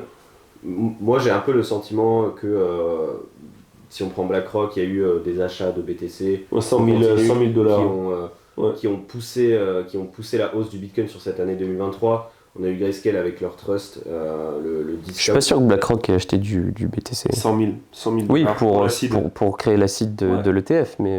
Je pense... Ah oui, non. Moi, mon avis perso, et là je sors vraiment des faits, j'énonce aucun fait réel et prouvé, mais... Comme ce qu'a l'habitude de faire Cryptost. Exactement. Non, là j'enlève ma casquette Cryptost, je prends ma casquette d'investisseur qui creuse un peu et se questionne sur le marché. À mon sens, je pense que ce serait complètement logique que BlackRock ait accumulé du Bitcoin au cours de cette... Moi, je suis pas d'accord, mais je te laisse terminer. C'est un avis perso que j'ai. Et même si on sort de cet exemple de BlackRock, si on prend l'exemple de Grayscale, leur trust, donc qui devrait être converti en un ETF Bitcoin Spot, était sur un discount qui était faramineux. Enfin, on avait un 60%, moins 40%, plus, moins 50%. Non, en gros, il était à 30 ou 40% de la valeur. Ah oui, de la valeur, c'était moins 70, ouais. On est descendu très bas, et là, en fait, ça a été comblé. Qu'est-ce que ça signifie ? Ça signifie qu'il y a des gens qui ont acheté avec un énorme discount, qui aujourd'hui pareil sur la conversion. Ont déjà pris des bénéfices juste là-dessus, et certainement ces acteurs-là. Et donc, il y a quand même déjà de l'argent qui est rentré. Et il n'y aura pas non plus, dès l'annonce, des millions et des millions qui vont être injectés sur le marché, ce qui fait qu'à mon avis, il y aura une espèce de sell the news quand même au moment où Voilà, alors, moi, vous avez un avis là-dessus. Je pense qu'il y a une chose à noter, c'est qu'aujourd'hui, même si les gens ils s'attendent à ce que ces ETF puissent catapulter, parce qu'on a des estimations de ce que ça pourrait apporter en tant que liquidité sur le marché crypto entre maintenant et 2030. Donc on voit que les... non mais voilà. La question c'était vraiment très court. Non mais voilà, en fait moi la réalité c'est qu'il faut qu'il y ait de la demande dans un premier temps. Il faut qu'il y ait des institutionnels qui veuillent s'exposer au BTC. Aujourd'hui ce n'est pas parce que BlackRock compte proposer un Bitcoin spot que eux ils en profitent pour accumuler, ça j'en suis pas persuadé, et ça on le verra uniquement lorsqu'ils vont publier le résultat et les actifs qu'ils détiennent aujourd'hui en trésorerie. Donc ça c'est la première chose. Ensuite, s'il y a réellement de la demande, BlackRock ils sont les premiers à en bénéficier, puisqu'ils prennent des frais sur ces ETF, puisque c'est eux qui... En fait, ils n'ont pas besoin d'accumuler des BTC pour faire de l'argent. Exactement. L'argent se fait au moment où les gens ils en achètent, ils en détiennent, et lorsqu'il y a les frais de gestion. Donc aujourd'hui... Même si on a vu, comme tu dis, le GBTC, donc le fonds de Grayscale, le trust de Grayscale, c'est un peu l'indicatif de à quel point les institutionnels s'y intéressent. Et ont confiance dans la conversion. Voilà. Et aujourd'hui, il faut se rendre compte d'une chose, c'est que s'il y a des mecs qui investissent là-dedans, des institutionnels financiers, c'est parce que BlackRock s'y intéresse. Est-ce qu'une fois que le TF de BlackRock sera sorti, cette demande sera aussi... Moi, je pense que BlackRock, c'est pas des idiots non plus. S'ils s'intéressent à Bitcoin, c'est parce qu'ils savent qu'en face, ils vont avoir une demande qui va leur permettre de générer des frais intéressants, d'être rentables sur ce truc-là. Ils le font pas bêtement. Je pense que là, ils travaillent dans l'ombre aujourd'hui pour déjà trouver des partenaires avec qui travailler, pour proposer d'investir directement dans leurs fonds pour leurs clients, etc. Enfin, à mon avis, ils font un gros travail de l'ombre actuellement pour ramener des liquidités, parce que c'est à leur avantage. Ouais. Mais tu as tout à fait... t'as tout à fait raison en fait sur... C'est un peu... Je dis pas que BlackRock n'a pas acheté de Bitcoin, hein, on ne sait pas en soi, ou peut-être qu'il faudra épier leur relevé de compte, enfin leur déclaration de compte. Mais le business model de BlackRock, en fait, c'est pas de prendre des risques, c'est de prendre des frais, c'est de prendre des commissions, et c'est là qu'ils font leur argent. Donc moi, je vois pas l'intérêt justement que BlackRock aurait, mais c'est intéressant parce qu'il y a beaucoup en ce moment, en effet, de gens, notamment sur les réseaux sociaux, qui spéculent sur BlackRock qui rachète l'écosystème, qui investit partout. Qui disent même que c'est eux qui ont fait chuter Luna pour racheter plus. Voilà, alors il y a... Alors, juste pause. C'est pas ce que tu dis, non mais je dis pas... Bien sûr. Et je ne dis pas que BlackRock le fait non plus pour des mauvaises raisons, ou qui manipulent, ou qui rachètent les coûts. Non, bien sûr. Juste qu'il y a... Mais je vais pas épiloguer parce que je pense que c'est pas intéressant, c'était vraiment un avis perso, et je voulais lancer cette idée-là pour parler du Sell the News. C'était plus... je voulais pas qu'on débatte là-dessus parce que c'est une idée complètement infondée, il n'y a aucun fait derrière. C'est un avis, une supposition personnelle et qui changera rien au fait que, comme tu dis, in fine, l'intérêt de BlackRock est de générer des frais sur ça. Donc oui, peut-être qu'ils l'ont fait, peut-être qu'ils l'ont pas fait, et ça changera strictement rien à l'histoire. Totalement. Mais c'est important de clarifier ça parce qu'il y a beaucoup de spéculations justement sur le poids de l'écosystème, sur le fait que si les cours ont monté, c'est simplement parce que BlackRock a investi, etc. Et je pense que c'est se tromper de narratif sur ces derniers mois. Et c'est la même chose avec les entreprises de minage du type MicroStrategy et compagnie, pas de minage, pardon, qui ont un intérêt pour Bitcoin du type MicroStrategy, du type Riot par exemple pour le minage, etc. On a eu beaucoup de spéculations ces dernières semaines sur le fait que BlackRock était devenu le deuxième détenteur de parts dans les entreprises. Et en fait, c'est pas BlackRock, c'est que simplement ils lancent des ETF qui eux-mêmes contiennent des parts de ces entreprises-là, et pour backer ces parts-là, le sous-jacent, ils sont obligés de détenir des actions. Donc ça mériterait d'en faire un thread, parce que voilà, ça mériterait d'en faire un thread, parce que finalement, il faut bien clarifier que le thread d'or. Non, mais c'est vrai, parce que c'est important, parce qu'il y a beaucoup de gens qui ne comprennent pas que justement le business de BlackRock, c'est de prendre leur 2%, leur 1%, leur 0,1% sur chaque transaction, sur chaque année en frais annuels, etc., sur les ETF. Et les frais de gestion ensuite à côté. En frais de gestion, voilà. Donc, voilà, ça c'est la première chose. Deuxième chose sur le sell the news, je suis d'accord avec toi Lilian, je pense que les marchés ont toujours 6 mois d'avance, que si on a vu le Bitcoin par exemple continuer à monter alors qu'il y avait une hausse des taux, c'était entre autres parce qu'on anticipait une stagnation des taux, donc on a toujours du temps d'avance comme ça, et peut-être qu'aujourd'hui la hausse du prix précède justement le fameux halving, la fameuse conversion aux ETF, et donc c'est fort possible qu'on ait ces fameux sell the news parce que tout simplement on a connu une hausse quand même très importante en 2023, qu'il va y avoir probablement en 2024 un pivot au niveau des taux de la Fed, et que historiquement ces pivots, contrairement à ce qu'on pourrait penser, n'ont pas été toujours positifs pour les marchés dans un premier temps parce qu'ils sont ils sont pricés, et deux, c'est le signe de la survenance d'une récession souvent, c'est-à-dire que la Fed attend que l'économie soit pourrie pour faire sa transition vers des taux négatifs, enfin des taux en baisse plutôt. J'ai un autre fun fact là-dessus, c'est lorsqu'on parle d'une récession dans les médias, généralement, juste après, ce qui survient, c'est le soft landing. Et à chaque fois, quand on parle d'un soft landing, 6 à 12 mois plus tard, on se tape une récession. Actuellement, si tu regardes un peu ce qu'on avait il y a pile un an, il y avait énormément de vidéos YouTube sur les récession, tout va tomber, crash, récession, etc. Et justement, comme tu le dis, on a plutôt l'impression qu'on est en train d'avoir un soft landing et un redémarrage en douceur, mais un redémarrage quand même. Et moi je suis assez d'accord avec ça, et après c'est des projections, là hop, je mets ma petite casquette toute le Picsou. Je pense qu'on aura certainement une projections, à mon avis, saines avant un redémarrage et une reprise. Je pense que ceux qui ont connu l'année 2019 notamment se souviennent d'une reprise haussière entre un Bitcoin qui était passé de 3 000 à 14 000 $, très très rapidement, très très violemment. Et logiquement, on avait eu une correction, on était redescendu un petit peu jusqu'aux 7 000 $, on était remonté et stagné autour des 10 000. Il y avait eu le fameux Black Swan du Covid qui était un peu à mettre à part, mais c'est fort possible qu'on ait comme ça plusieurs mois de stagnation avant d'avoir peut-être une jambe haussière, vraiment le fameux bull run ultime qu'on pourrait attendre. Donc 2024, dans un premier temps, je le verrai comme avec prudence. Donc je pense que s'il y a des gens qui ont fait des beaux gains jusqu'à maintenant, il ne faut pas obligatoirement être gourmand, il y a sans doute encore à prendre, hein, mais il ne faut pas penser qu'on ira en ligne droite, ça passera par des corrections. Ça peut aussi être une manière pour ceux qui sont déjà entrés de se repositionner, etc., de se préparer, de revoir leur position tranquillement.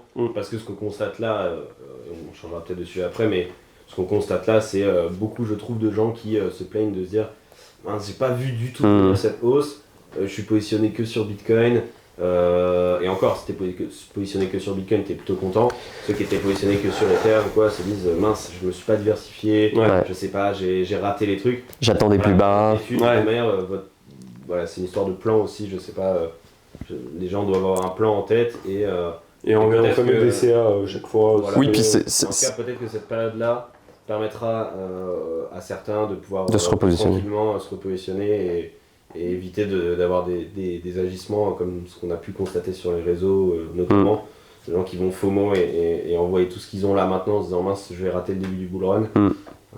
Et ce que tu dis, c'est un point intéressant parce que ça montre toute je vais pas dire la beauté de la psychologie des marchés, mais c'est que 2023 était un bon symbole avec ça, c'est qu'on est passé du désespoir à l'ennui, à la reprise d'un intérêt ces derniers mois, ces dernières semaines, de façon très rapide, avec des changements parfois très brutaux. En une semaine, on passait d'un sentiment à un autre, notamment début octobre où je me souviens, on était un mois après le média merge de Surfing Bitcoin, et je me souviens que voilà, Surfing Bitcoin, il ne se passait pas grand-chose, la volatilité était au plus bas. Et finalement, un mois et demi après, on a un redémarrage des cours et tout le monde se dit, tiens, ça y est, c'est reparti.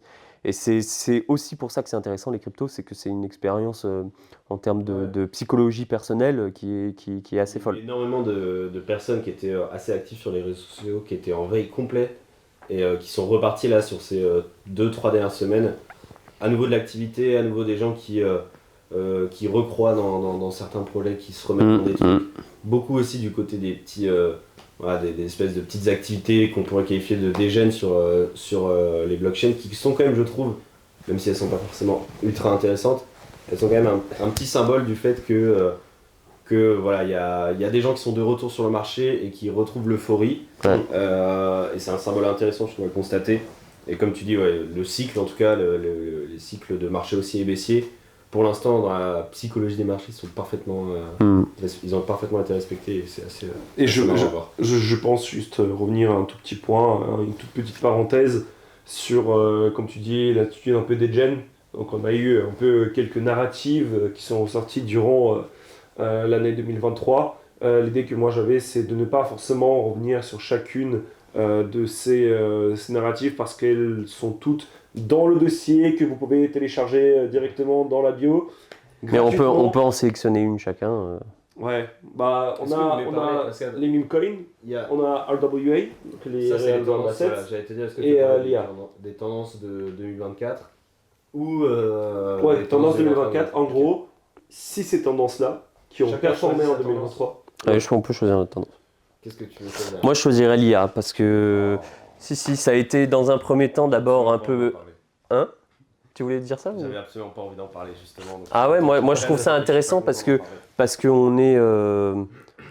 On a été dans le bullshit au tout début parce qu'on avait l'apparition de ChatGPT et donc évidemment tout ce qui est nouveau, innovant, etc. Paf, les cryptos s'en emparent et se disent qu'on peut en faire quelque chose. Spoil, c'est faux. Ils le font avec tous les domaines. Voilà, avec tous les domaines. Mais malgré tout, il y a quelque chose qui est intéressant. C'est pas obligatoirement ce que va apporter les cryptos à l'IA, c'est ce que l'IA peut apporter aux cryptos. Et donc ça, c'est pas toujours la tournure qu'on voit le plus. Tu le vois aujourd'hui sur Etherscan, par exemple. Tu le vois sur Etherscan. C'est l'IA qui te dit ce qui s'est passé exactement dans la transaction. Exactement. Et ça, c'est vraiment intéressant, notamment pour la sécurité des smart contracts, pour la sécurité des transactions, pour la traçabilité des transactions. C'est plutôt ce sens-là qui n'est pas spéculatif et que du coup, on va moins voir et dont on va moins entendre parler. Mais ça, c'est vraiment intéressant. Et puis, les cryptos, je pense, quand même peuvent apporter quelque chose à l'IA parce que une des propositions de valeur des crypto-monnaies aujourd'hui, c'est l'incitation économique pour des acteurs à agir dans le sens du développement d'un protocole. Et ça, sur l'IA, et ce qu'on a vu notamment ces derniers temps avec Sam Altman, avec OpenAI, qui a démissionné, puis est revenu, a été viré, etc. Des relations comme ça qui ont montré que la centralisation autour d'un projet IA pouvait poser problème. Je trouve ça intéressant, on est encore au balbutiement, mais je pense que cette fameuse incitation économique pour des acteurs à agir dans le bon sens est intéressante pour plusieurs raisons. Je pense par exemple au fait de partager du GPU décentralisé pour faire du machine learning. On a des protocoles tels que Akash ou Render qui proposent de faire comme ça du cloud computing de façon décentralisée et ça peut apporter à l'IA. On a ultra ultra mitigé là-dessus. Franchement, en fait, je pense que sur le papier, je suis totalement d'accord avec toi, on peut s'imaginer quelque chose d'exceptionnel. C'est-à-dire, tu vas pouvoir partager de la puissance de calcul comme ça pour pouvoir construire... C'est un des points, je terminerai sur les autres après. Non, vas-y. Non, mais il y a ça, il y a aussi la revue humaine d'action faite par l'IA. C'est-à-dire que l'incitation économique autour des cryptos peut permettre de créer des modèles économiques qui rendent intéressant pour des humains de vérifier les actions faites par des IA et de les contrôler, de les améliorer, d'en faire des remarques, de les entraîner, etc. Mais ça, c'est l'une des propositions de Tada. Ouais. C'est ce que c'est l'idée derrière, ça peut être intéressant. C'est de parler, de prononcer des phrases, et ça entraîne l'IA. Ça permet en fait d'avoir une énorme base de données avec différentes voix, différents accents, différents environnements, ce qui en fait permet à l'IA d'être plus compétente. Et les personnes qui contribuent au développement de cette IA, en fait, elles sont rémunérées. Contrairement à ce qu'on connaît aujourd'hui dans le monde classique. Si tu veux, aujourd'hui, la contribution publique au développement de l'IA, elle est très rare aujourd'hui. Et passer par les décentralisations et des modèles économiques. En réalité, elle est énorme. Non, mais elle est énorme, mais elle n'est pas maîtrisée. C'est-à-dire elle est exploitée. Oui, bien sûr. Elle est exploitée. Donc, peut-être tu vois, je ne connais pas du tout ce que fait Tada, mais pour l'idée sur le papier de pouvoir contribuer tous à apporter des données à un modèle qui servira je ne sais quel usage, ça peut être intéressant. Après, il y a aussi il faut avoir une bonne compréhension quand même du fonctionnement du modèle, c'est-à-dire que c'est pas s'il y a 10 000 personnes qui répètent 10 000 fois la même phrase devant un micro, ça va pas aider le modèle à fonctionner. Le modèle, justement. Non, en fait, il faut comprendre que ton modèle, il a besoin de reconnaître une voix dans un contexte, il n'a pas besoin de reconnaître une voix, il a besoin de reconnaître une voix dans un contexte, donc il va falloir par exemple que ce soit toi qui parles, je sais pas, avec beaucoup de bruit derrière. Oui, c'est ce que je disais, les différents environnements, oui. Voilà, c'est ce qu'ils demandaient aussi sur Tada. Je connais pas du coup, mais j'imagine qu'ils font les choses correctement. Mais oui, il y aura peut-être des trucs comme ça à faire où il faudra qu'il y ait quand même une bonne compréhension des gens du sujet. Et si tu es rémunéré pour le faire, tu es incité pour le faire, c'est très bien. Ça peut être une bonne idée. En revanche, l'élément, pour le coup, je trouve que sur le papier, ça peut être extrêmement intéressant, mais en réalité, je pense que ça fonctionnera pas ou ça va être compliqué, c'est de mutualiser de la puissance de calcul pour construire des modèles, etc., comme on pourrait imaginer sur certains projets, je ne vais pas les nommer, mais il y a une réalité industrielle derrière qu'il faut comprendre, c'est que quand tu vas construire... C'est des demandes qui sont immenses. Quand tu vas construire un modèle, tu as besoin de données. Et ces données-là, si tu construis quelque chose qui est, par exemple, je vais prendre l'exemple d'un projet d'un ami à moi qui a une start-up depuis quelques années maintenant dans la reconnaissance d'images grâce à des modèles d'intelligence artificielle. Quand ils vont vouloir reconnaître des images pour des clients, ils construisent un modèle de base et ensuite ils l'adaptent en fonction des images de leurs clients. Ces clients-là, pour le convaincre de déposer ces données dans sa plateforme, c'est déjà quelque chose de compliqué parce qu'on parle de clients qui sont des grosses boîtes qui ne veulent pas évidemment que leurs données soient stockées en dehors de leur réseau. Parfois même, c'est des boîtes dans lesquelles tu n'es pas connecté à Internet, tu es connecté à un réseau privé parce que c'est des malades mentales et qu'ils ne veulent pas que leurs données soient stockées ailleurs. Alors là, si tu veux leur dire, ok, on va te stocker tes données, mais tu vas être rémunéré bien sûr pour le faire, mais on va stocker tes données dans la blockchain et ça va permettre de faire fonctionner un modèle qui peut-être servira à ton concurrent. À quel moment ces industriels vont l'accepter ? Aujourd'hui, il y a une vraie réalité industrielle dans les cas d'usage que tu veux toucher qui font que, à mon sens, ça ne fonctionnera pas. Non, je suis d'accord, mais tu parles d'un cas assez précis. Il y a plein à mon avis, de cas d'utilisation et de développpoint à faire quand même qui peuvent être intéressants. En fait, on a trop la vision de l'IA comme étant quelque chose qui est orienté pour l'utilisateur, pour nous, en tant qu'humains. Donc les LM, les ChatGPT, DALL-E, etc. Et ce cas d'usage, en l'occurrence, c'est un cas d'usage où il y a celui de Tada, peut-être, je ne sais pas si ça correspondait à cet exemple-là, mais tu as besoin d'humains derrière. Mais la majorité des cas d'usage de l'intelligence artificielle, des vrais modèles, ce sera de toucher des industriels. Enfin, c'est le but de ce secteur. L'automatisation de certaines tâches. Toucher ces industriels-là, en plus en leur disant tes données, elles ne seront pas stockées dans nos propres serveurs à nous, on est d'accord sur ça. Mais avant que ça arrive, ça va être très... Non mais on est d'accord, c'est le même problème avec les crypto-monnaies. Si on revient sur... Pourquoi je veux juste te dire ça, c'est qu'il y a des projets qui parlent de ça, et qui vantent le fait qu'ils pourront faire ça, et qui aujourd'hui se valorisent là-dessus, et je dis, moi ça me fait peur de me dire que ce seront ces projets-là qui, potentiellement dans 3-4 ans, n'auront délivré rien du tout parce qu'ils vont... On est d'accord, mais après moi, là on parlait pas du stockage, on parlait du calcul décentralisé. Donc en fait c'est de la puissance de calcul. Et en gros si tu veux, l'histoire de la puissance de calcul, ça fait des années que ce sujet existe, il n'y avait pas besoin de l'IA pour l'avoir. Non, mais ce que je veux dire c'est que en gros... Exec propose ça et il n'y avait pas de sujet d'IA avant. Mais alors justement, comme Antoine il a mentionné Akash, donc c'est l'un des projets que moi je suivais, eux ils ont fait un partenariat avec des data centers qui sont physiques, qui font déjà ce service-là, qui eux vont utiliser Akash pour se rémunérer et pour prendre leur rémunération. Tu stockes des données sur des serveurs. Non, tu utilises les différentes cartes graphiques qu'eux ils possèdent dans leur data center pour performer des calculs, pour accélérer. C'est du GPU décentralisé, si tu veux. Voilà, oui, c'est ça. Alors, qu'est-ce que ça apporte à l'IA? Alors l'IA, c'est du machine learning. L'IA, elle a besoin. Elle a besoin de puissance de calcul pour faire quoi? Pour traiter des tas de données. Moi, je te parle des images, ça peut être tout un tas d'autres données, mais ces données qu'elles ont besoin de traiter, il faut qu'elles passent dans ce serveur. C'est là le problème, que les personnes qui vont te fournir ces données-là, ça va pas être des êtres humains, ça va être des entreprises, parce que pour elles, si tu veux faire tourner un modèle de machine learning, pour elles, il faut utiliser leurs propres données, et elles vont te dire, moi, avoir ça sur une blockchain publique, ma donnée qui circule dans une blockchain publique, même si elle passe par un serveur, etc., ils vont pas... On est d'accord sur certains cas, et c'est pareil pour les crypto-monnaies. On disait, on va passer les comptes de grandes multinationales sur des crypto-monnaies publiques, alors que les fonds allaient être traçables et compagnie. Donc, ce que je veux dire, c'est qu'il y a quand même je trouve un intérêt à l'IA vis-à-vis des cryptos, parce qu'il y a à la fois une innovation, je pense, dont on ne prend toujours pas la mesure, qui est l'IA d'un côté, et on a d'un autre des modèles économiques divergents, différents, qui se montent avec les crypto-monnaies. Je suis d'accord avec toi. Sur l'aspect, l'exemple que vous avez présenté fait partie des exemples c'est-à-dire être rémunéré en tant qu'être humain pour faire ce que tu vas faire naturellement en prouvant que t'es pas un robot sur Google, sauf que cette fois-ci tu es rémunéré. Et après, en revanche, dans le sens, l'IA peut servir les cryptos. Ah, ça, que ça va être, et on l'évoquait, mais je ne vais pas trop rentrer dans le détail parce que je vais monopoliser la parole sur ce sujet-là, mais comment l'IA peut être utilisée aussi dans l'activité du minage pour des entreprises, on va dire. Là, on parle non plus pour la blockchain, on parle d'entreprises qui œuvrent dans ce domaine-là, qui vont pouvoir utiliser l'IA. Et l'exemple que tu as donné avec Etherscan, c'est un exemple tangible de comment l'IA peut être appliquée dans ce domaine-là.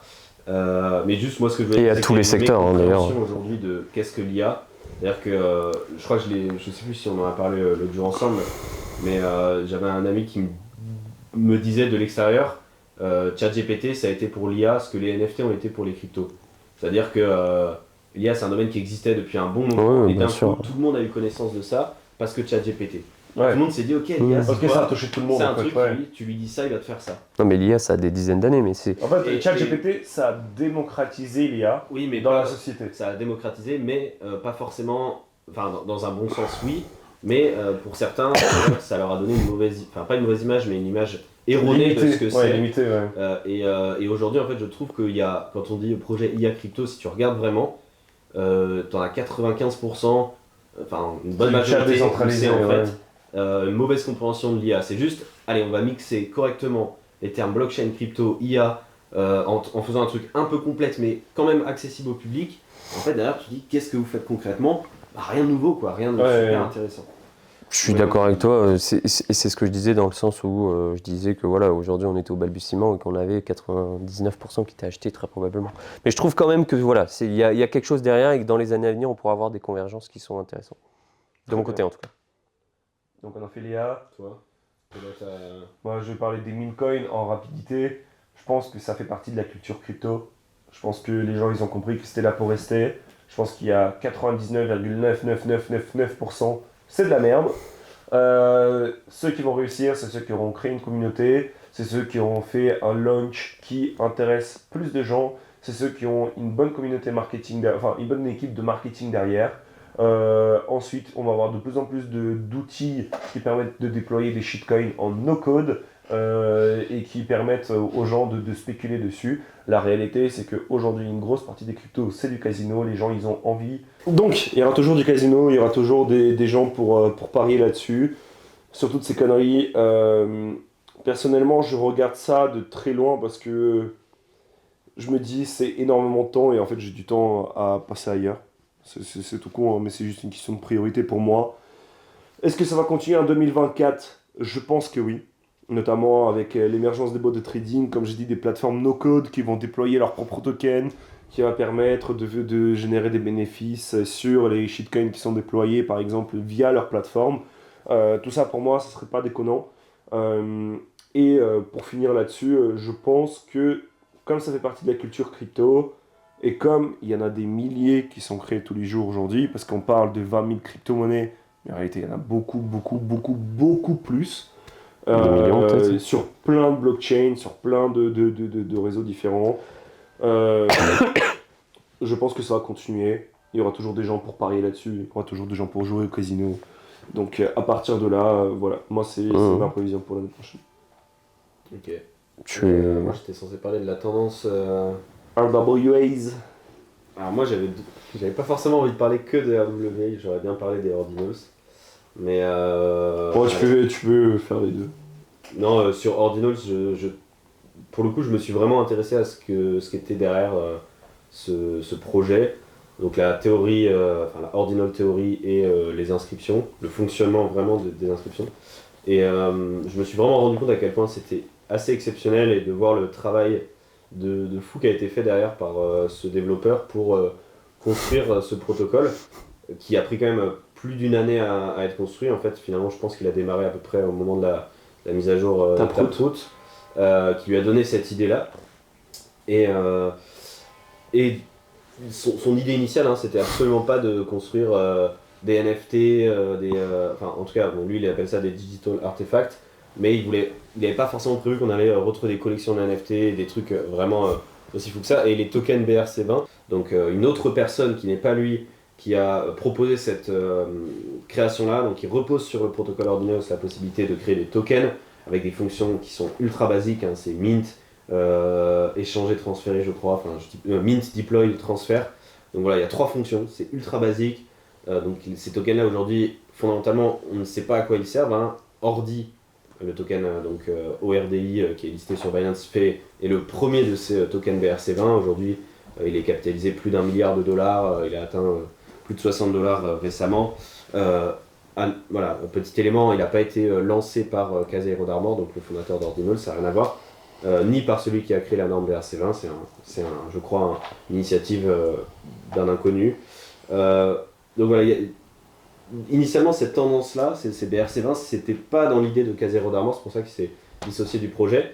Mais moi, ce qui m'a intéressé vraiment avec ça, c'est la manière avec laquelle il a construit ce truc. Il a numéroté les Satoshi de 5 manières différentes, en s'amusant pour les numéroter, en leur donnant des noms dans une base. Donc, des niveaux de rareté aussi Des niveaux de rareté Justement, en fait, en gros, il numérote les Satoshi de 1 à 21 millions fois 100 millions de Satoshi, donc ça fait 10 puissance 15, 2,1 10 puissance 15, donc c'est énorme. Donc il y a dans ce sens-là, il y a dans l'autre sens, c'est-à-dire que le dernier Satoshi ce sera 0 et le premier c'était 2,1 10 puissance 15.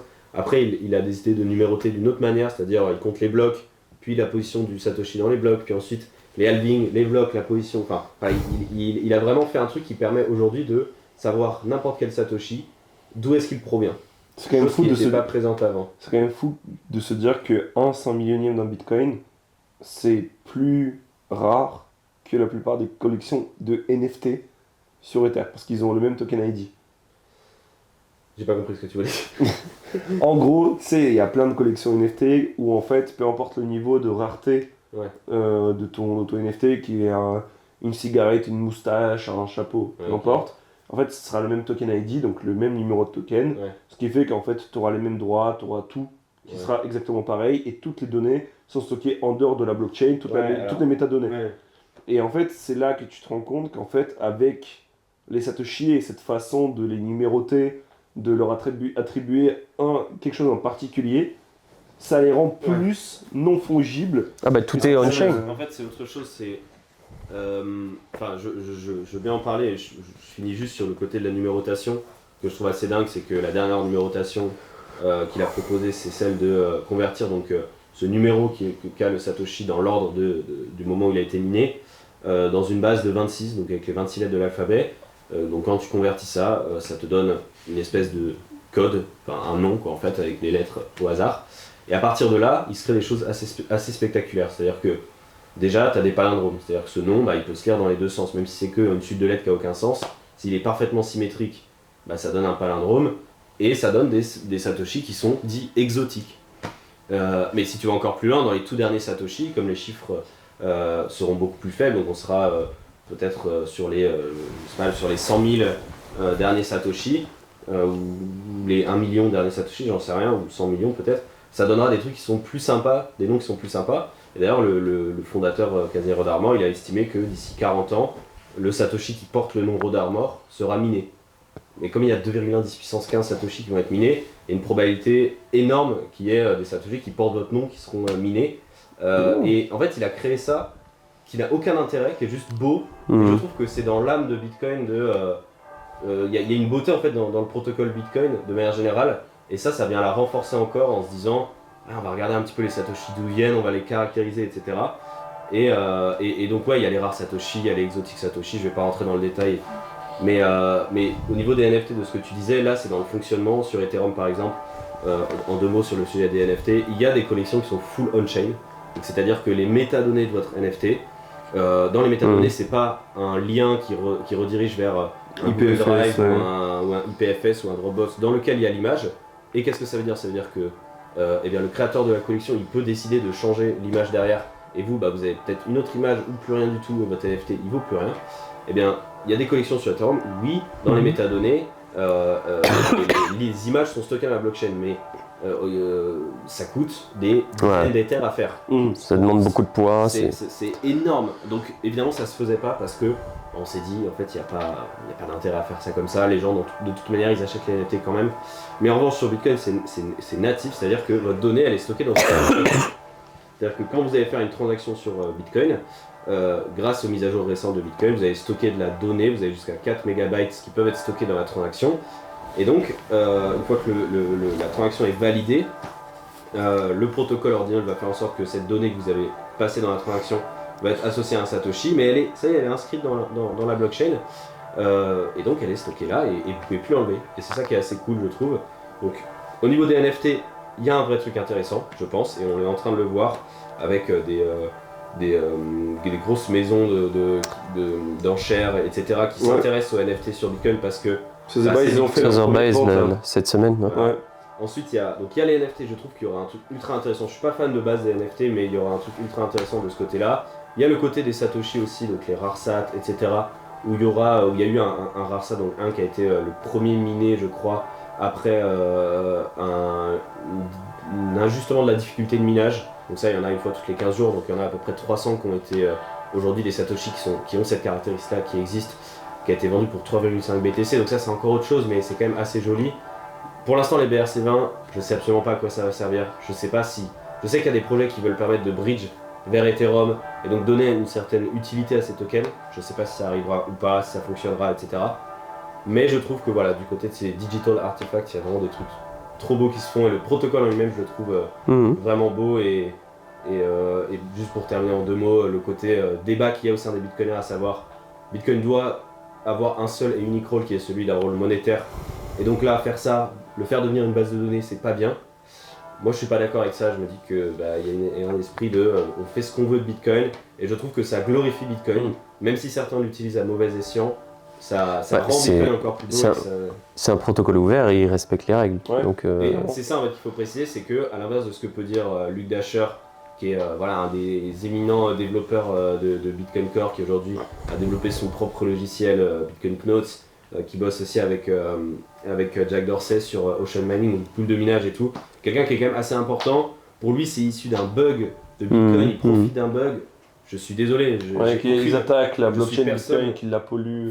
Face à ce gars-là, je suis personne, mais j'ai quand même envie de lui dire, mec, regarde mieux. C'est absolument pas une attaque, c'est juste ils utilisent les fonctionnalités de Bitcoin. Ils payent leurs frais, ils respectent les règles du protocole. Très fort.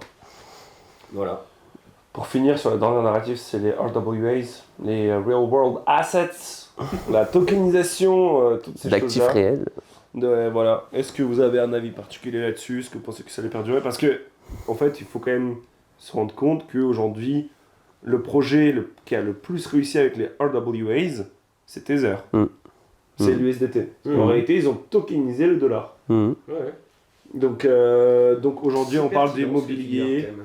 On parle de l'immobilier, on parle des œuvres d'art, là on a parlé du vin. D'ailleurs, allez voir ce que font Interstellar, notre partenaire du jour, avec l'investissement dans le vin, ça peut vous intéresser. Globalement, l'une des use cases les plus intéressantes que j'ai trouvées cette année, c'était les rendements sur le stablecoin, notamment le DSR. Donc c'est développé par MakerDAO, ce qui vous permet, lorsque vous par exemple, vous déposez du DAI dans un smart contract, ça vous permet de percevoir des intérêts sur vos DAI qui sont issus donc, des bonds du trésor américain.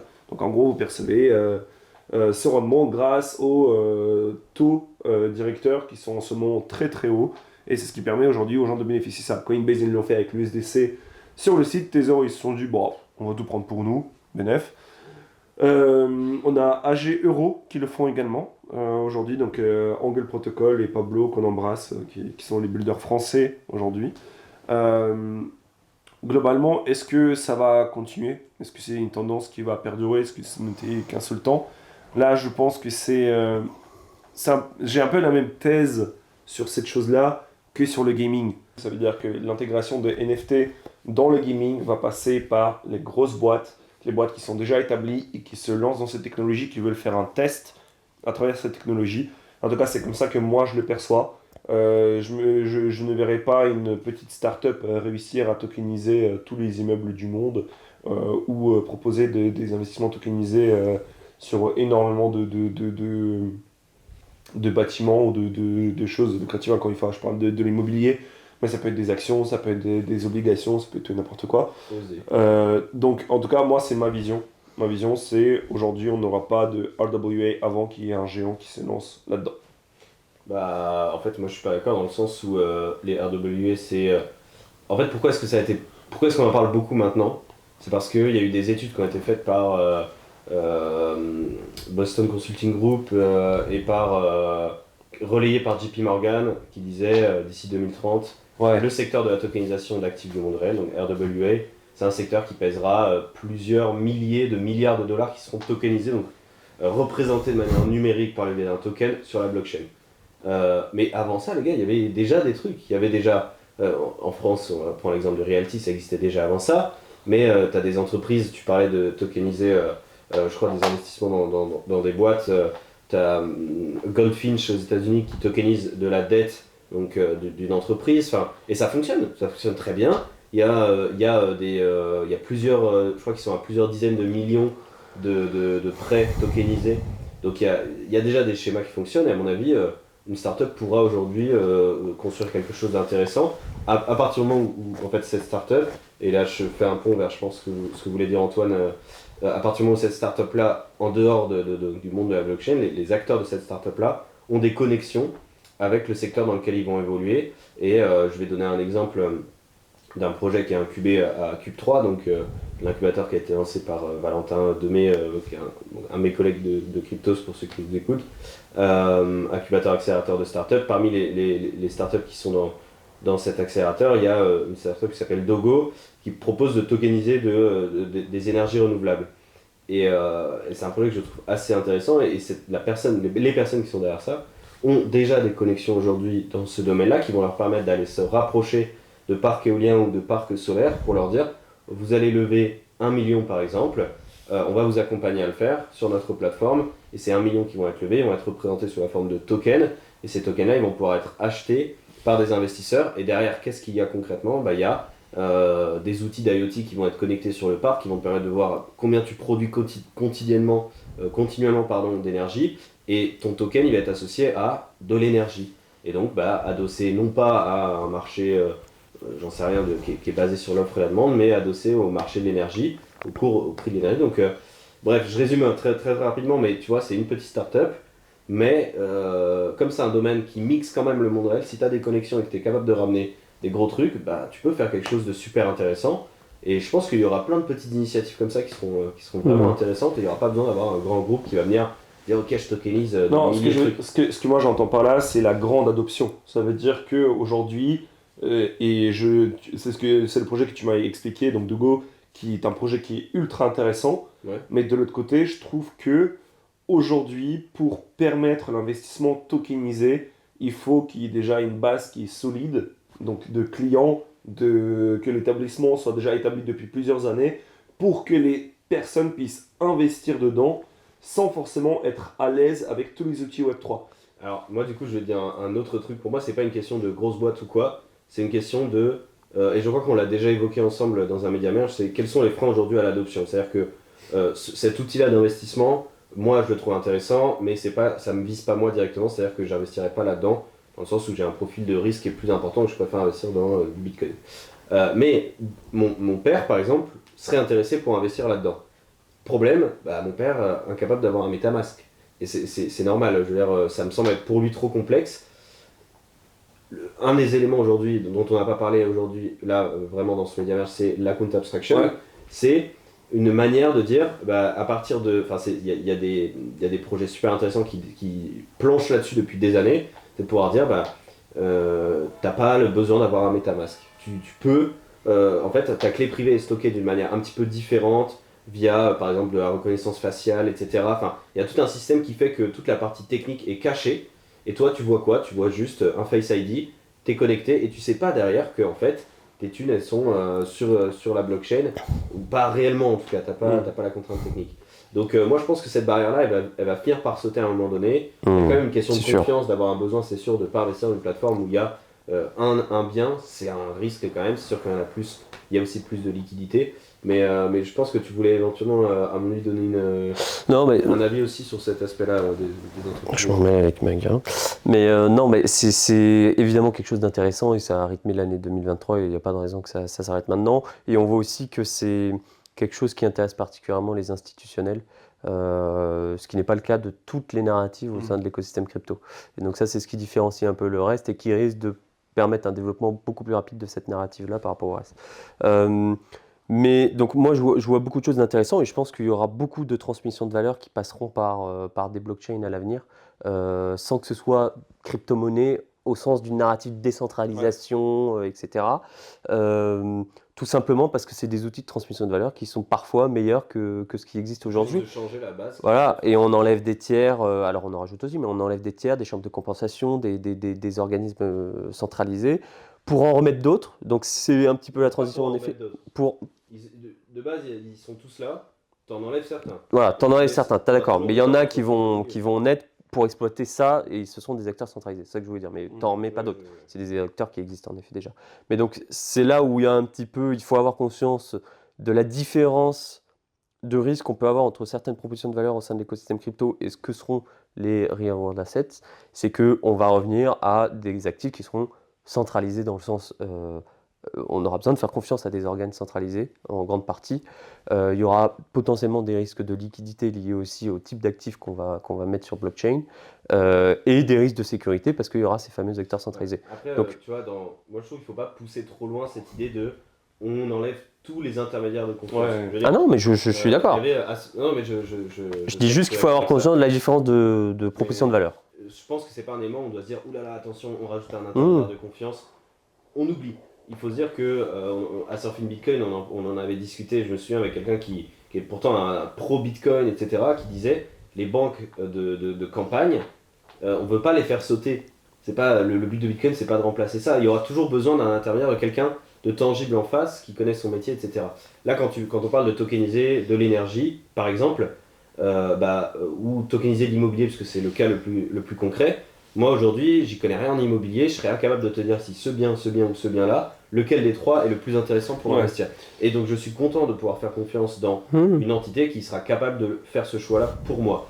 Et donc oui, tu es obligé en fait, quand tu parles de tokeniser des actifs du monde réel, à mon sens, tu es obligé d'avoir quand même une entreprise qui est spécialisée là-dedans, qui va faire du business en fait, et trouver les bonnes opportunités pour toi pour investir. Mais en revanche, qu'est-ce que change le RWA? C'est juste de dire, au lieu d'investir par le biais d'un PEA, etc. Et encore, parce que dans la majorité des cas, tu peux pas le faire. Dans l'exemple que je vous donnais avec Dogo, le seul cas concret que tu peux faire pour investir, c'est le crowdfunding. Donc là, aujourd'hui, tu l'ouvres en fait de manière beaucoup plus simple, beaucoup plus fluide, avec la blockchain, beaucoup plus liquide peut-être, mais je sais que c'est un élément aussi qui te chagrine un peu, et je sais qu'il y a une question de liquidité, c'est encore un peu flou, mais voilà. C'est encore limité, ouais. Ça dépendra des actifs aussi. Ouais, exactement. Donc non, ouais, c'est intéressant, mais il y a encore du boulot, quoi. Enfin, ouais, clairement. Et c'est peut-être ce que tu voulais dire aussi, on en parlait je crois en off, c'est que moi aussi pourquoi cette tendance m'intéresse, c'est que globalement ça va être ultra compliqué en tant qu'investisseur de s'exposer à cette tendance. Ça va être la fameuse narrative de dire la narrative IA, tu vas avoir des milliers de coins qui vont apparaître et tu vas avoir des gens qui vont faire des pourcentages dessus. Et en fait ça va entretenir une tendance qui va être court-termiste et non pas le long terme, parce qu'il y a un gros problème dans notre écosystème, enfin qui est un problème qui est naturel, mais voilà, c'est un écosystème qui est tout de suite économique. Tout est déjà tout est lié à l'argent en fait. Ce qui crée quoi ? Ce qui crée des narratives. Parce qu'évidemment, quand tu as des investisseurs, ils vont se dire Bitcoin c'est bien, mais en même temps j'ai envie de faire des gros multiplicateurs, donc je vais suivre une narrative qui est en fait une tendance court terme. Et les narratives court terme, le gros problème, c'est qu'elles ne vont pas entretenir de la construction sur le long terme d'un truc qui va vraiment être utile, ça va entretenir juste quelque chose qui va intéresser sur le court terme et booster certains projets, ouais. Et donc, tu vois, la narrative de l'IA, je suis pas sûr que ceux qui ressortiront gagnants de cette tendance de l'IA et des cryptos, ce seront des projets qui vont pumper énormément dans les 6 prochains mois. Je pense qu'il y aura toute une narrative où ça va vraiment monter, puis s'essouffler, et il y aura probablement rien derrière, ou en tout cas ça prendra un temps avant de faire quelque chose. Pour les RWA, ils seront pas freinés par ce problème-là. C'est-à-dire que il y aura pas vraiment des gens qui vont juste lancer un projet RWA en disant on va faire ça, on va profiter de la hausse du marché et puis on va s'effondrer, il n'y aura rien derrière. Parce qu'en fait, il y en aura certains. Je suis d'accord, ça ne va pas empêcher certains de jouer sur cette narrative et on le voit déjà. Mais... évidemment, on est d'accord, mais il y en aura beaucoup moins et c'est pour ça que je suis plus je suis content de me dire on pourra suivre des projets intéressants sans forcément investir dedans. Mais sans spéculation derrière, ouais. Bon. Ça fait un moment qu'on parle. C'est 2 jours. en vrai, le truc c'est que c'est un récap de l'année complète. Ouais, et encore, il y a plein de choses dont on n'a pas parlé. En bear market, il y a beaucoup de choses qu'on a zappées, évidemment, parce qu'on a sélectionné quelques... Ça va Pardon. Je regardais l'heure. Mais en réalité, il y aura encore plein d'opportunités sur ce marché, on le sait. Peut-être clôturer avec un mot de fin. Donc déjà, allez voir Interstellar pour voir ce qu'ils font. Allez voir notre dossier avec Hawk. Allez acheter le journal de Cryptost. Allez suivre Cryptic, le journal du coin. En vrai, les gars, moi je suis trop content de vous accueillir. Aussi. Voilà, c'est quand même le meilleur investigateur. Le meilleur investigateur du CTFR. Ouais. Et il faut le suivre. Ouais. Peut-être pour clôturer tout ça, je pense que si on n'en parle pas, les gens ils vont gueuler. Dans tous les cas, les gens vont gueuler. Donc, ce qui s'est passé sur Twitter, ce qui se passe depuis maintenant 3 semaines, un mois à peu près. Les médias qui ne parlent pas de ce qui se passe avec Amy et Julien Bouteloup.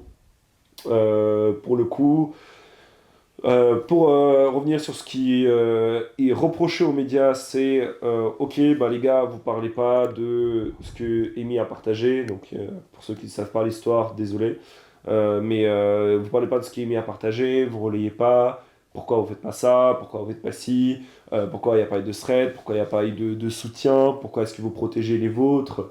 Etc. Parce qu'en fait, il y a plein de gens qui s'imaginent que le STFR, en fait, c'est une grosse mafia de 10 personnes qui sont en constant contact et qui se refilent les bons filons pour aller vendre sur du retail. Donc, déjà, dans un premier temps, je voulais avoir votre avis sur pourquoi est-ce qu'on ne communique pas. Parce que, de mon côté, c'est plutôt clair, j'en ai déjà parlé sur Twitter, toi aussi Antoine, toi Lilian un tout petit peu moins, parce que tu étais un peu moins visé aussi, je pense, en perso, directement. Ouais. J'avais parlé tout simplement parce que je voyais vraiment pas ce que je pouvais apporter de plus, en fait, véritablement. J'ai un compte à Twitter avec 2000 abonnés, qu'est-ce que j'apporte face à un Amy qui communique avec 30 000 abonnés et qui a une force de frappe qui est énorme, donc clairement, je sais qu'on avait été tagué en disant pourquoi vous parlez pas, mais les gars, qu'est-ce que tu veux que je dise à part liker les posts. Après, le premier thread d'Amy, moi ce que je voulais dire là-dessus, c'est que le premier thread était très flou avec beaucoup d'infos, mais qui portait beaucoup sur le fait que les accusations de mensonges de mythomanie, etc. Très bien, mais là, qu'est-ce que tu veux construire comme contenu là-dessus? Moi, en tant que... J'aime bien, je trouve ça croustillant comme info à lire, très bien, mais je vais pas en faire du contenu. En revanche, tout le reste sur des accusations potentielles d'arnaque, de scam et de coups organisés pour toucher de l'argent et donc bien sur le dos d'investisseurs particuliers, tout ça c'est des énormes accusations. Au départ, il y a eu très peu de preuves, malgré ce que voulaient faire dire les gens dans les commentaires qui disaient en 2 minutes ça se vérifie. Non, il n'y avait quasiment aucune preuve. Ensuite, il y a eu des preuves qui ont été apportées sur la table, énormément de preuves, mais très dispersées. Ça demandait un travail de fou pour vraiment être sûr que tout ce qui avait été apporté était vrai. Travail qui est en train d'être fait par certaines personnes anonymes, etc. Donc moi je le suis de très près. Je ne connaissais pas trop cette personne et ce qui a été montré sur la table, si c'est vrai, bah, c'est pas dans les valeurs de ce que j'avais en tête de l'écosystème crypto. Donc moi je suis un peu déçu de voir ça.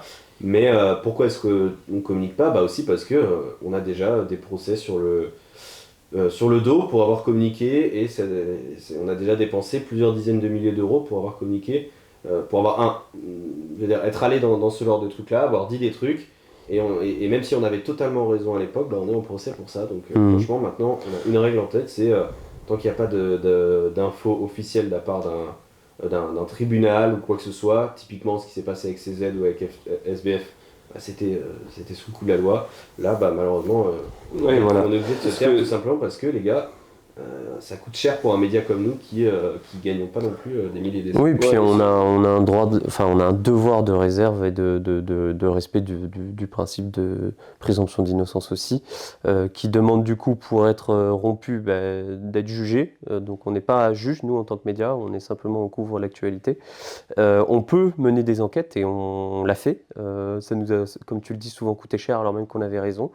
Tout simplement parce que y avait parfois des accusations qui étaient proférées dans certains articles et que même si la personne avait été reconnue coupable dans certaines juridictions, c'était pas obligatoirement le cas en France et on a perdu devant les tribunaux ou en tout cas ça nous a demandé d'engager des frais d'avocat très importants qu'un média ne peut pas toujours se permettre de couvrir parce que contrairement à ce qu'on pense, les médias de l'écosystème ne sont pas, comme tu dis, une sorte de mafia. Vous n'êtes pas milliardaire? Non mais voilà, non mais on n'est pas, enfin je veux dire, c'est pas une mafia qui se tremperait dans tous les bons coups, qui piégerait le petit porteur qui aurait tout perdu pendant le bear market sous le coup des investissements véreux de gros porteurs dont les médias feraient partie. Les médias, voilà, ont traversé le bear market avec difficulté. Voilà, je pense qu'on peut tous le dire sans honte, on s'en sort, on est toujours là, on peut être fier de l'être, parce qu'on a mis aussi des choses en place pour survivre. Mais voilà, c'est pas toujours évident et en effet, on ne peut pas se permettre de mettre 10 000, 20 000, 30 000 euros dans des frais d'avocat, dans des défenses, pardon. Et donc en effet, le meilleur moyen qu'on ait un biais d'entrée pour en parler, c'est d'un côté l'enquête, mais ça prend énormément de temps. Il faut avoir conscience de ce que c'est. C'est une nébuleuse. Là, les faits éventuellement révélés, on parle de 4, 5, 6 projets concernés. Voilà, 4, 5, 6 projets sur plusieurs années, avec des transactions blockchain qui demandent une expertise en termes d'analyse qui sont vraiment conséquentes. Et qui demandent exactement le même type d'analyse, surtout derrière, lorsque, si par exemple, il y a un réel procès qui commence, va présenter les transactions, prouver que cette adresse-là appartient à telle personne, va donner les témoignages des gars anonymes sur Twitter qui te disent « Ah, mais voilà, j'ai ces infos-là ». Il y a tout un tas de choses, je pense, qui sont incohérentes un peu dans cette histoire, dans le sens où il y a des gens qui disent « Ouais, mais vous avez communiqué sur CZ et sur le fait qu'il soit pris une amende de 4,3 milliards et qu'il démissionne de Binance, vous ne parlez pas de ça ». La réalité, c'est que ce n'est pas du tout la même histoire, ce n'est pas du tout la même ampleur et ce n'est pas du tout les mêmes enjeux. Là, on parle d'une enquête qui s'est terminée, une enquête qui a été menée durant plusieurs années par le gouvernement américain avec CZ qui a plaidé coupable et Binance qui a accepté de payer une amende. C'est une chose, c'est relier une information, c'est parler de quelque chose qui est avéré. On a le Department of Justice des États-Unis qui a communiqué depuis 2018 sur le fait qu'il enquêtait sur Binance, qu'il y avait des éléments relevés. Les médias crypto, à partir de ce moment-là, ont pu reprendre ces éléments-là en disant factuellement, on a une agence gouvernementale qui enquête sur une entité de l'écosystème crypto. et qui profère telles accusations et qui poursuivra ces éléments. Donc à partir de là, on a un biais pour exploiter un filon, un effet d'enquête, suivre cette enquête, la commenter, etc. Et ça serait la même chose s'il y avait une plainte qui était portée peut-être contre Julien Boutelon en l'occurrence et les autres acteurs qui pourraient être accusés, hein, ils sont nombreux, divers, variés, peu importe lesquels. À partir de ce moment-là, en effet, oui, on serait en possibilité de couvrir simplement le fait qu'il y a une action de justice qui se fait, sans pour autant prendre parti. Mais en attendant, voilà, nous aussi, évidemment, on suit cette affaire, on a des personnes qui surveillent tout ce qui se passe. On a un avis aussi dessus. On a un avis, bien évidemment. Mais ce n'est pas forcément un avis qui reflète l'avis d'une boîte. Et à côté de ça, il faut aussi se rappeler qu'aujourd'hui, on a tous nos entreprises respectives, que ce soit Hawk, que ce soit Cryptost, que ce soit JDC. Aujourd'hui, même nous exprimer nous personnellement, ça peut porter préjudice. Ça peut porter préjudice à la boîte. On est relié à notre entreprise, notre média. Et à partir du moment où on a un média qui a de l'influence, qui a une communauté, quand on relaie une information, on ne peut pas la relayer comme un anon peut relayer une info sur Twitter, parce que on la relaie à, pour Cryptos en l'occurrence, plus de 200 000 personnes sur le réseau. Bah oui, et on doit faire attention à ce qu'on relaie. Et ça fait partie du travail quotidien de Cryptos, vous voyez peut-être pas forcément, mais au quotidien, on fait attention que chaque info qui est publiée sur Cryptost est vérifiée, fact-checkée. Il y en a souvent des cas où ça avait fuité dans certains médias, et on n'avait pas parlé parce qu'on fait très attention à ça. En revanche, ça ne nous empêche pas, nous, en tant qu'êtres humains, d'avoir des opinions. D'ailleurs, chez Cryptost, tu as des dizaines de personnes qui travaillent et qui ont des opinions aussi sur le sujet, qui sont certainement aussi un peu comme la majorité des anons de l'écosystème, c'est-à-dire qu'ils sortent jamais, qui n'ont aucun contact avec des gens de l'écosystème, ces gens-là en l'occurrence, c'est-à-dire qu'ils sont chez eux, qui sont passionnés, qui bossent, qui écrivent, et derrière ils connaissent personne, donc ils sont absolument pas au courant de ces histoires-là, tout comme nous on ne l'était pas non plus, parce que finalement on est qui dans cet écosystème, moi je suis en contact avec peu de personnes, mais eux aussi ils ont des opinions, mais juste on ne les dit pas, et on ne peut pas attendre non plus de tout le monde de pouvoir donner leur opinion. Mais ça ne veut pas dire qu'il ne faut rien faire. Moi, je ne suis pas pour le tribunal populaire. Par contre, je suis pour, en effet, qu'il y ait justice. Et donc, j'invite les gens à qui ça tient à cœur, qui ont l'impression d'avoir été floués, d'aller au bout, de peut-être constituer des actions de groupe, d'aller au bout de leur idée. Mais on ne peut pas compter, en tout cas, sur les personnes qui ont une influence dans l'écosystème ou qui font partie de médias, de jouer le rôle de la justice. On peut jouer le rôle de commenter ce qu'est en train de faire la justice, mais on ne peut pas jouer le rôle de la justice. Donc voilà, faut pas faire la chasse aux sorcières non plus et essayer de trouver des coupables là où il n'y en a pas. On fait toujours ce qu'on peut et on fait toujours de notre mieux. Il n'y a pas de grande corruption des médias. Je pense qu'on est quand même un minimum entre médias sérieux. Il n'y a pas de grandes manigances qui sont faites pour cacher des faits, des vérités, etc.